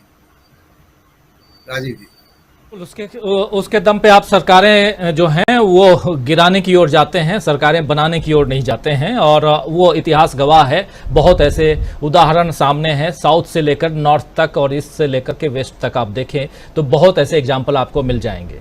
आना चाहता हूं प्रकाश हिंदुस्तानी जी, आपके यहाँ तो मध्य प्रदेश में तो चुनाव है और वहां मुद्दों की मैं बात कर रहा हूं, और क्या वहां बीजेपी मुद्दों पर लड़ती हुई दिखाई दे रही है? बीजेपी के पास मुद्दों के नाम पर एक ही मुद्दा है, वो है मुख्य चुनाव प्रचारक नरेंद्र मोदी की तस्वीर। इसके अलावा उसके पास कोई चीज नहीं है कि वो आ सके। अभी मैं देख रहा हूं कि ये यूट्यूब चैनल पे जहां ये चल रहा है प्रोग्राम, वहां बीसीओ लोग लिख रहे हैं next PM Rahul Gandhi, next PM Rahul Gandhi, लेकिन राहुल गांधी ने कभी ये नहीं कहा। और लोग ये देख रहे हैं कि प्रधानमंत्री नरेंद्र मोदी 15 अगस्त को ये कहते हैं कि मैं अगली बार भी लाल किले से झंडा फहराऊंगा। तो लोगों को समझ में आता है कि मुद्दा क्या है। एक नेता सत्ता पाने के लिए घोषणा कर रहा है और एक नेता सत्ता से दूर है। ये छोटी छोटी बातें हैं जो लोगों को बहुत समझ में आती है कि कौन सत्ता का पिपासु है और कौन नहीं है। तो मुझे लगता है कि बातें स्पष्ट है। प्रचार के नाम पर कोई भी प्रोडक्ट, तब तक एक बार 2 बार लोग मूर्ख बन सकते हैं, हर बार लोग वो प्रोडक्ट नहीं खरीदेंगे जिसके अंदर दम ना हो। आप चॉकलेट के नाम पर अगर गुड़ की डली बेचेंगे तो 2-4 बार लोग खा लेंगे, लेकिन उसके बाद समझ में आ जाएगा कि गुड़ है, चॉकलेट नहीं है। राजीव जी, गुड़ है, चॉकलेट नहीं। जरा इधर स्टूडियो में हमारे साथ हैं शकील अख्तर जी, आपके पास आना चाहता हूं। मुद्दों की बात हो रही है और ये बहुत इंपॉर्टेंट सवाल लोगों के बीच, सबके बीच लेके आ रहा हूं कि एक तरफ ध्रुवीकरण की राजनीति, राष्ट्रवाद की राजनीति, आने वाले समय में राम मंदिर की राजनीति, 370 की राजनीति, हो सकता है कि समान नागरिक संहिता की बात भी आए। ये तमाम बातें धीरे धीरे अपनी झोली में रखने की राजनीति यहां दिखाई दे रही है और इकट्ठा किया जा रहा है कि 2024 में कुछ ना कुछ निकाला जाए। लेकिन इन सब से क्या अब आने वाले चुनाव पर कोई असर पड़ता हुआ आपको दिखाई देता है? मूल मुद्दे जिसमें कि गरीबी है, महंगाई है, बेरोजगारी है और इन सब की बात, नफरत है, इन सब की बात तो राहुल गांधी करते हुए दिखाई दे रहे हैं। इंडिया गठबंधन करता हुआ दिखाई दे रहा है। देखिए, बहुत सही बात तो आपने कही, इंडिया गठबंधन। ये इंडिया गठबंधन जो है यही सबसे बड़ी ताकत है। अभी आपने देखा कि राहुल ने इस बात पे करगिल के अंदर जोर दिया कि इंडिया गठबंधन जीतेगा। बने रहिए, चर्चा अभी जारी है जी। और जिस दिन से ये इंडिया गठबंधन बना है, पटना की जो पहली मीटिंग हुई थी, उसके बाद बेंगलुरु की हुई थी, उस दिन से इनके यहाँ पे, सत्ता पक्ष के यहाँ पे बहुत ज़्यादा घबराहट का वातावरण है। और उसका असर जो है अब दिखने लगा है। आप एक बात देखिए, ये बहुत ज़्यादा लोगों ने नोटिस की या नहीं की हमें पता नहीं है, लेकिन एक आध दिन में ये नोटिस करने लगेंगे लोग। कल जो घटना हुई है, हमारे चंद्रयान का सॉफ्ट लैंडिंग चांद के ऊपर, उसमें मोदी जी को हमारे मीडिया ने चांद पर नहीं पहुंचाया। अगर मोदी जी का वही असर होता, मोदी जी का वही प्रभाव होता, तो सारा का सारा मीडिया जो है वो मोदी जी को चांद पर पहुंचा चुका होता। लेकिन हमने आज सुबह के अखबार देखे, कल के टीवी के कार्यक्रमों के बारे में भी थोड़ा सुना, थोड़ा देखा। जिस तरह का माहौल बनाने की सरकार ने कोशिश की थी, वो माहौल नहीं बन पाया, क्योंकि अब मीडिया के अंदर भी थोड़ा सा डर पैदा हो गया है कि अगर हम इतना ज्यादा कर देंगे तो जनता के अंदर रिएक्शन हो जाएगा। तो ये जो परिवर्तन है, ये अब थोड़ा थोड़ा दिखने लगा है। अब इस परिवर्तन को तेज कैसे करना है, ये जिम्मेदारी राहुल गांधी की और इंडिया गठबंधन की है जी। मुंबई से उनको कोई ना कोई डॉक्यूमेंटेशन सामने लाना पड़ेगा, लोगों को ये बताना पड़ेगा कि ये हमारा घोषणा पत्र है, हम जातिगत जनगणना कराने जा रहे हैं।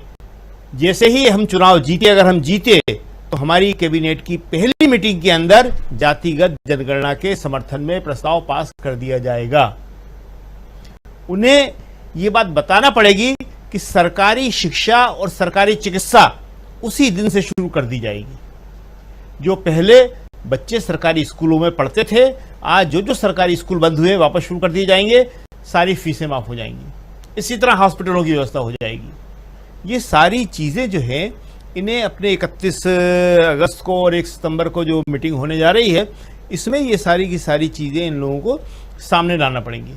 दूसरी बात, राहुल एक बड़ी अच्छी बात कर रहे हैं, उसको थोड़ा और तेज करना पड़ेगा, विपक्षी के अंदर और ज्यादा विश्वास पैदा कर।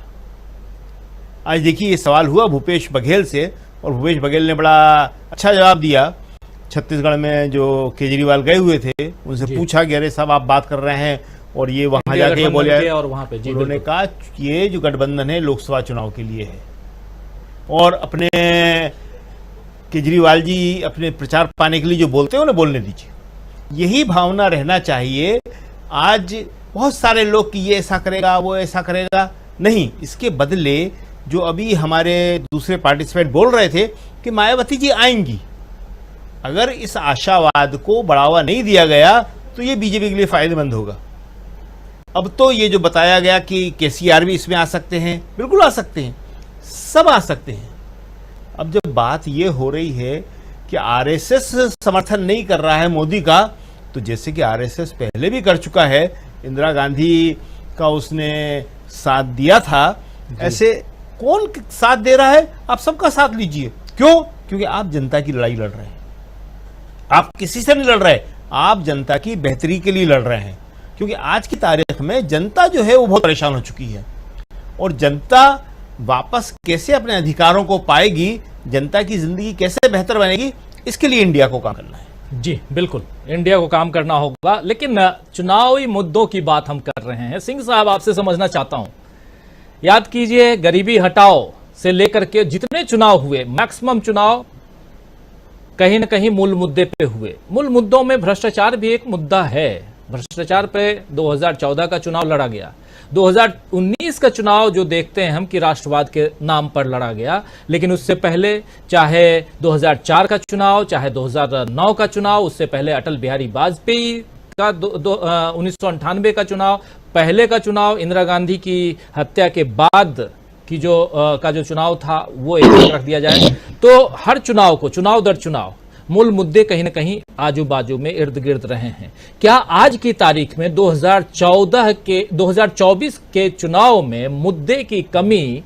या मुद्दा खोजने के कारण जो मुद्दे मिल नहीं रहे हैं, इसके कारण बीजेपी भटकाव की स्थिति में है, परेशान नजर आ रही है? आपको भी क्या लग रहा है कि जो ईवीएम सेटिंग, तो जो अशोका यूनिवर्सिटी के सव्यसाची दास प्रोफेसर का जो रिसर्च उनका जो पेपर है, उसको भी थोड़ा सा किनारे रख दिया जाए तो मुद्दा विहीन बीजेपी क्या आपको भी दिखाई दे रही है? और आज की तारीख में सबसे बड़ी दिक्कत, बड़ी चिंता उसके सामने यही है कि आखिर लेकर क्या आए, क्योंकि अगर राम मंदिर मुद्दा होता तो 1992 के बाद बहुत कुछ हो चुका होता देश में। जी, जब आप यहाँ बीजेपी की बात करते हैं तो 1980 में गठित बीजेपी की बात हम नहीं करते हैं, हम आपको और पीछे ले जाते हैं, लगभग 100 साल पीछे 1925 में गठित आरएसएस की बात करते हैं। 100 साल का इतिहास आप देख लीजिए। भारतीय जनता पार्टी की अपने इस नाम से या भारतीय जनसंघ के नाम से या आरएसएस के नाम से इन्होंने कभी किसी मूल मुद्दे का नाम नहीं लिया। मूल मुद्दे को आप 4 शब्दों में रख दीजिए, शिक्षा, रोजी रोटी, शिक्षा, स्वास्थ्य। जैसे शकील साहब कह रहे थे, निश्चित रूप से शिक्षा और स्वास्थ्य को लेकर जनता के बीच संदेश जाना चाहिए कि आने वाली सरकार उन्हें सुलभ शिक्षा और सुगम स्वास्थ्य उपलब्ध कराएगी। वो नहीं हुआ। तो आरएसएस की थिंकिंग ये नहीं है। आप आरएसएस के किसी भी नेता से व्यक्तिगत तौर पर बात करिए और उनसे जब इन मुद्दों की बात करिए तो वो इससे भटकता है और ये कहता है कि पहले हिंदू राष्ट्र बन जाएगा, इसके बाद ये चीजें अपने आप हल हो जाएगी।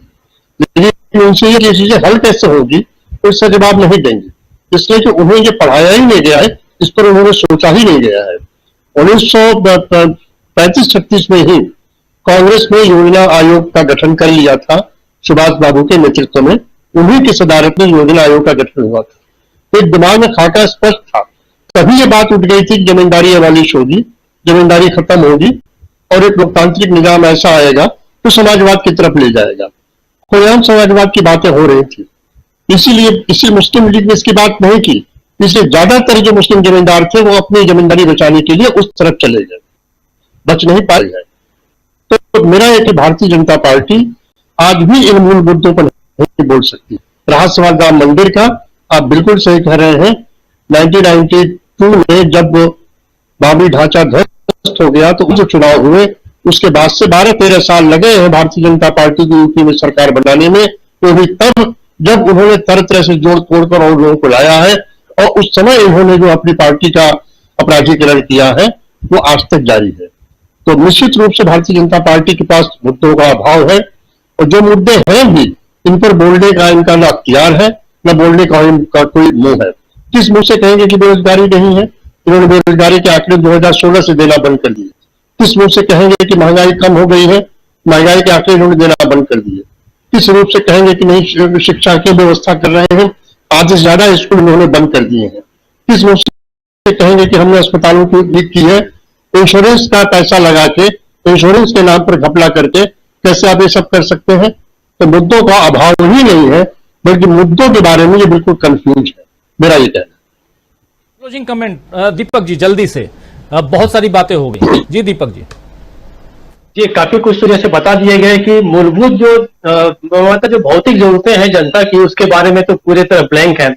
लेकिन इनके सामने दोहरा संकट ये है कि न केवल मुद्दों का अभाव है बल्कि चेहरे का भी बड़ा जबरदस्त अभाव होने जा रहा है। अभी हो ये रहा है कि जिस तरीके से तीनों चारों राज्यों में जो लग रहा है कि भारतीय जनता पार्टी की हालत खराब है, तो देखना ये होगा कि किसके चेहरे पर चुनाव लड़ा जाएगा। अगर मैं छत्तीसगढ़ की बात करूं तो क्या मोदी जी ये रिस्क लेंगे और कह सकेंगे कि ठीक है, चाहे जितनी भी खराब हो बीजेपी की हालत, मेरे चेहरे पे आप चुनाव लड़िए और मैं आपको जीत के दिखाता हूं। उसके बाद आप मध्य प्रदेश चले जाइए, राजस्थान चले जाइए, चाहे आप तेलंगाना चले जाइए। असली जो संकट होने जा रहा है वो ये होने जा रहा है कि किसके चेहरे पर चुनाव लड़ा जाएगा। अगर एक स्ट्रांग चेहरा होता तो मुद्दों का जो अभाव है उसकी भरपाई हो सकती थी। लेकिन ये जो दोहरा संकट है मुद्दों का और चेहरों का, ये दोनों ही जो है इस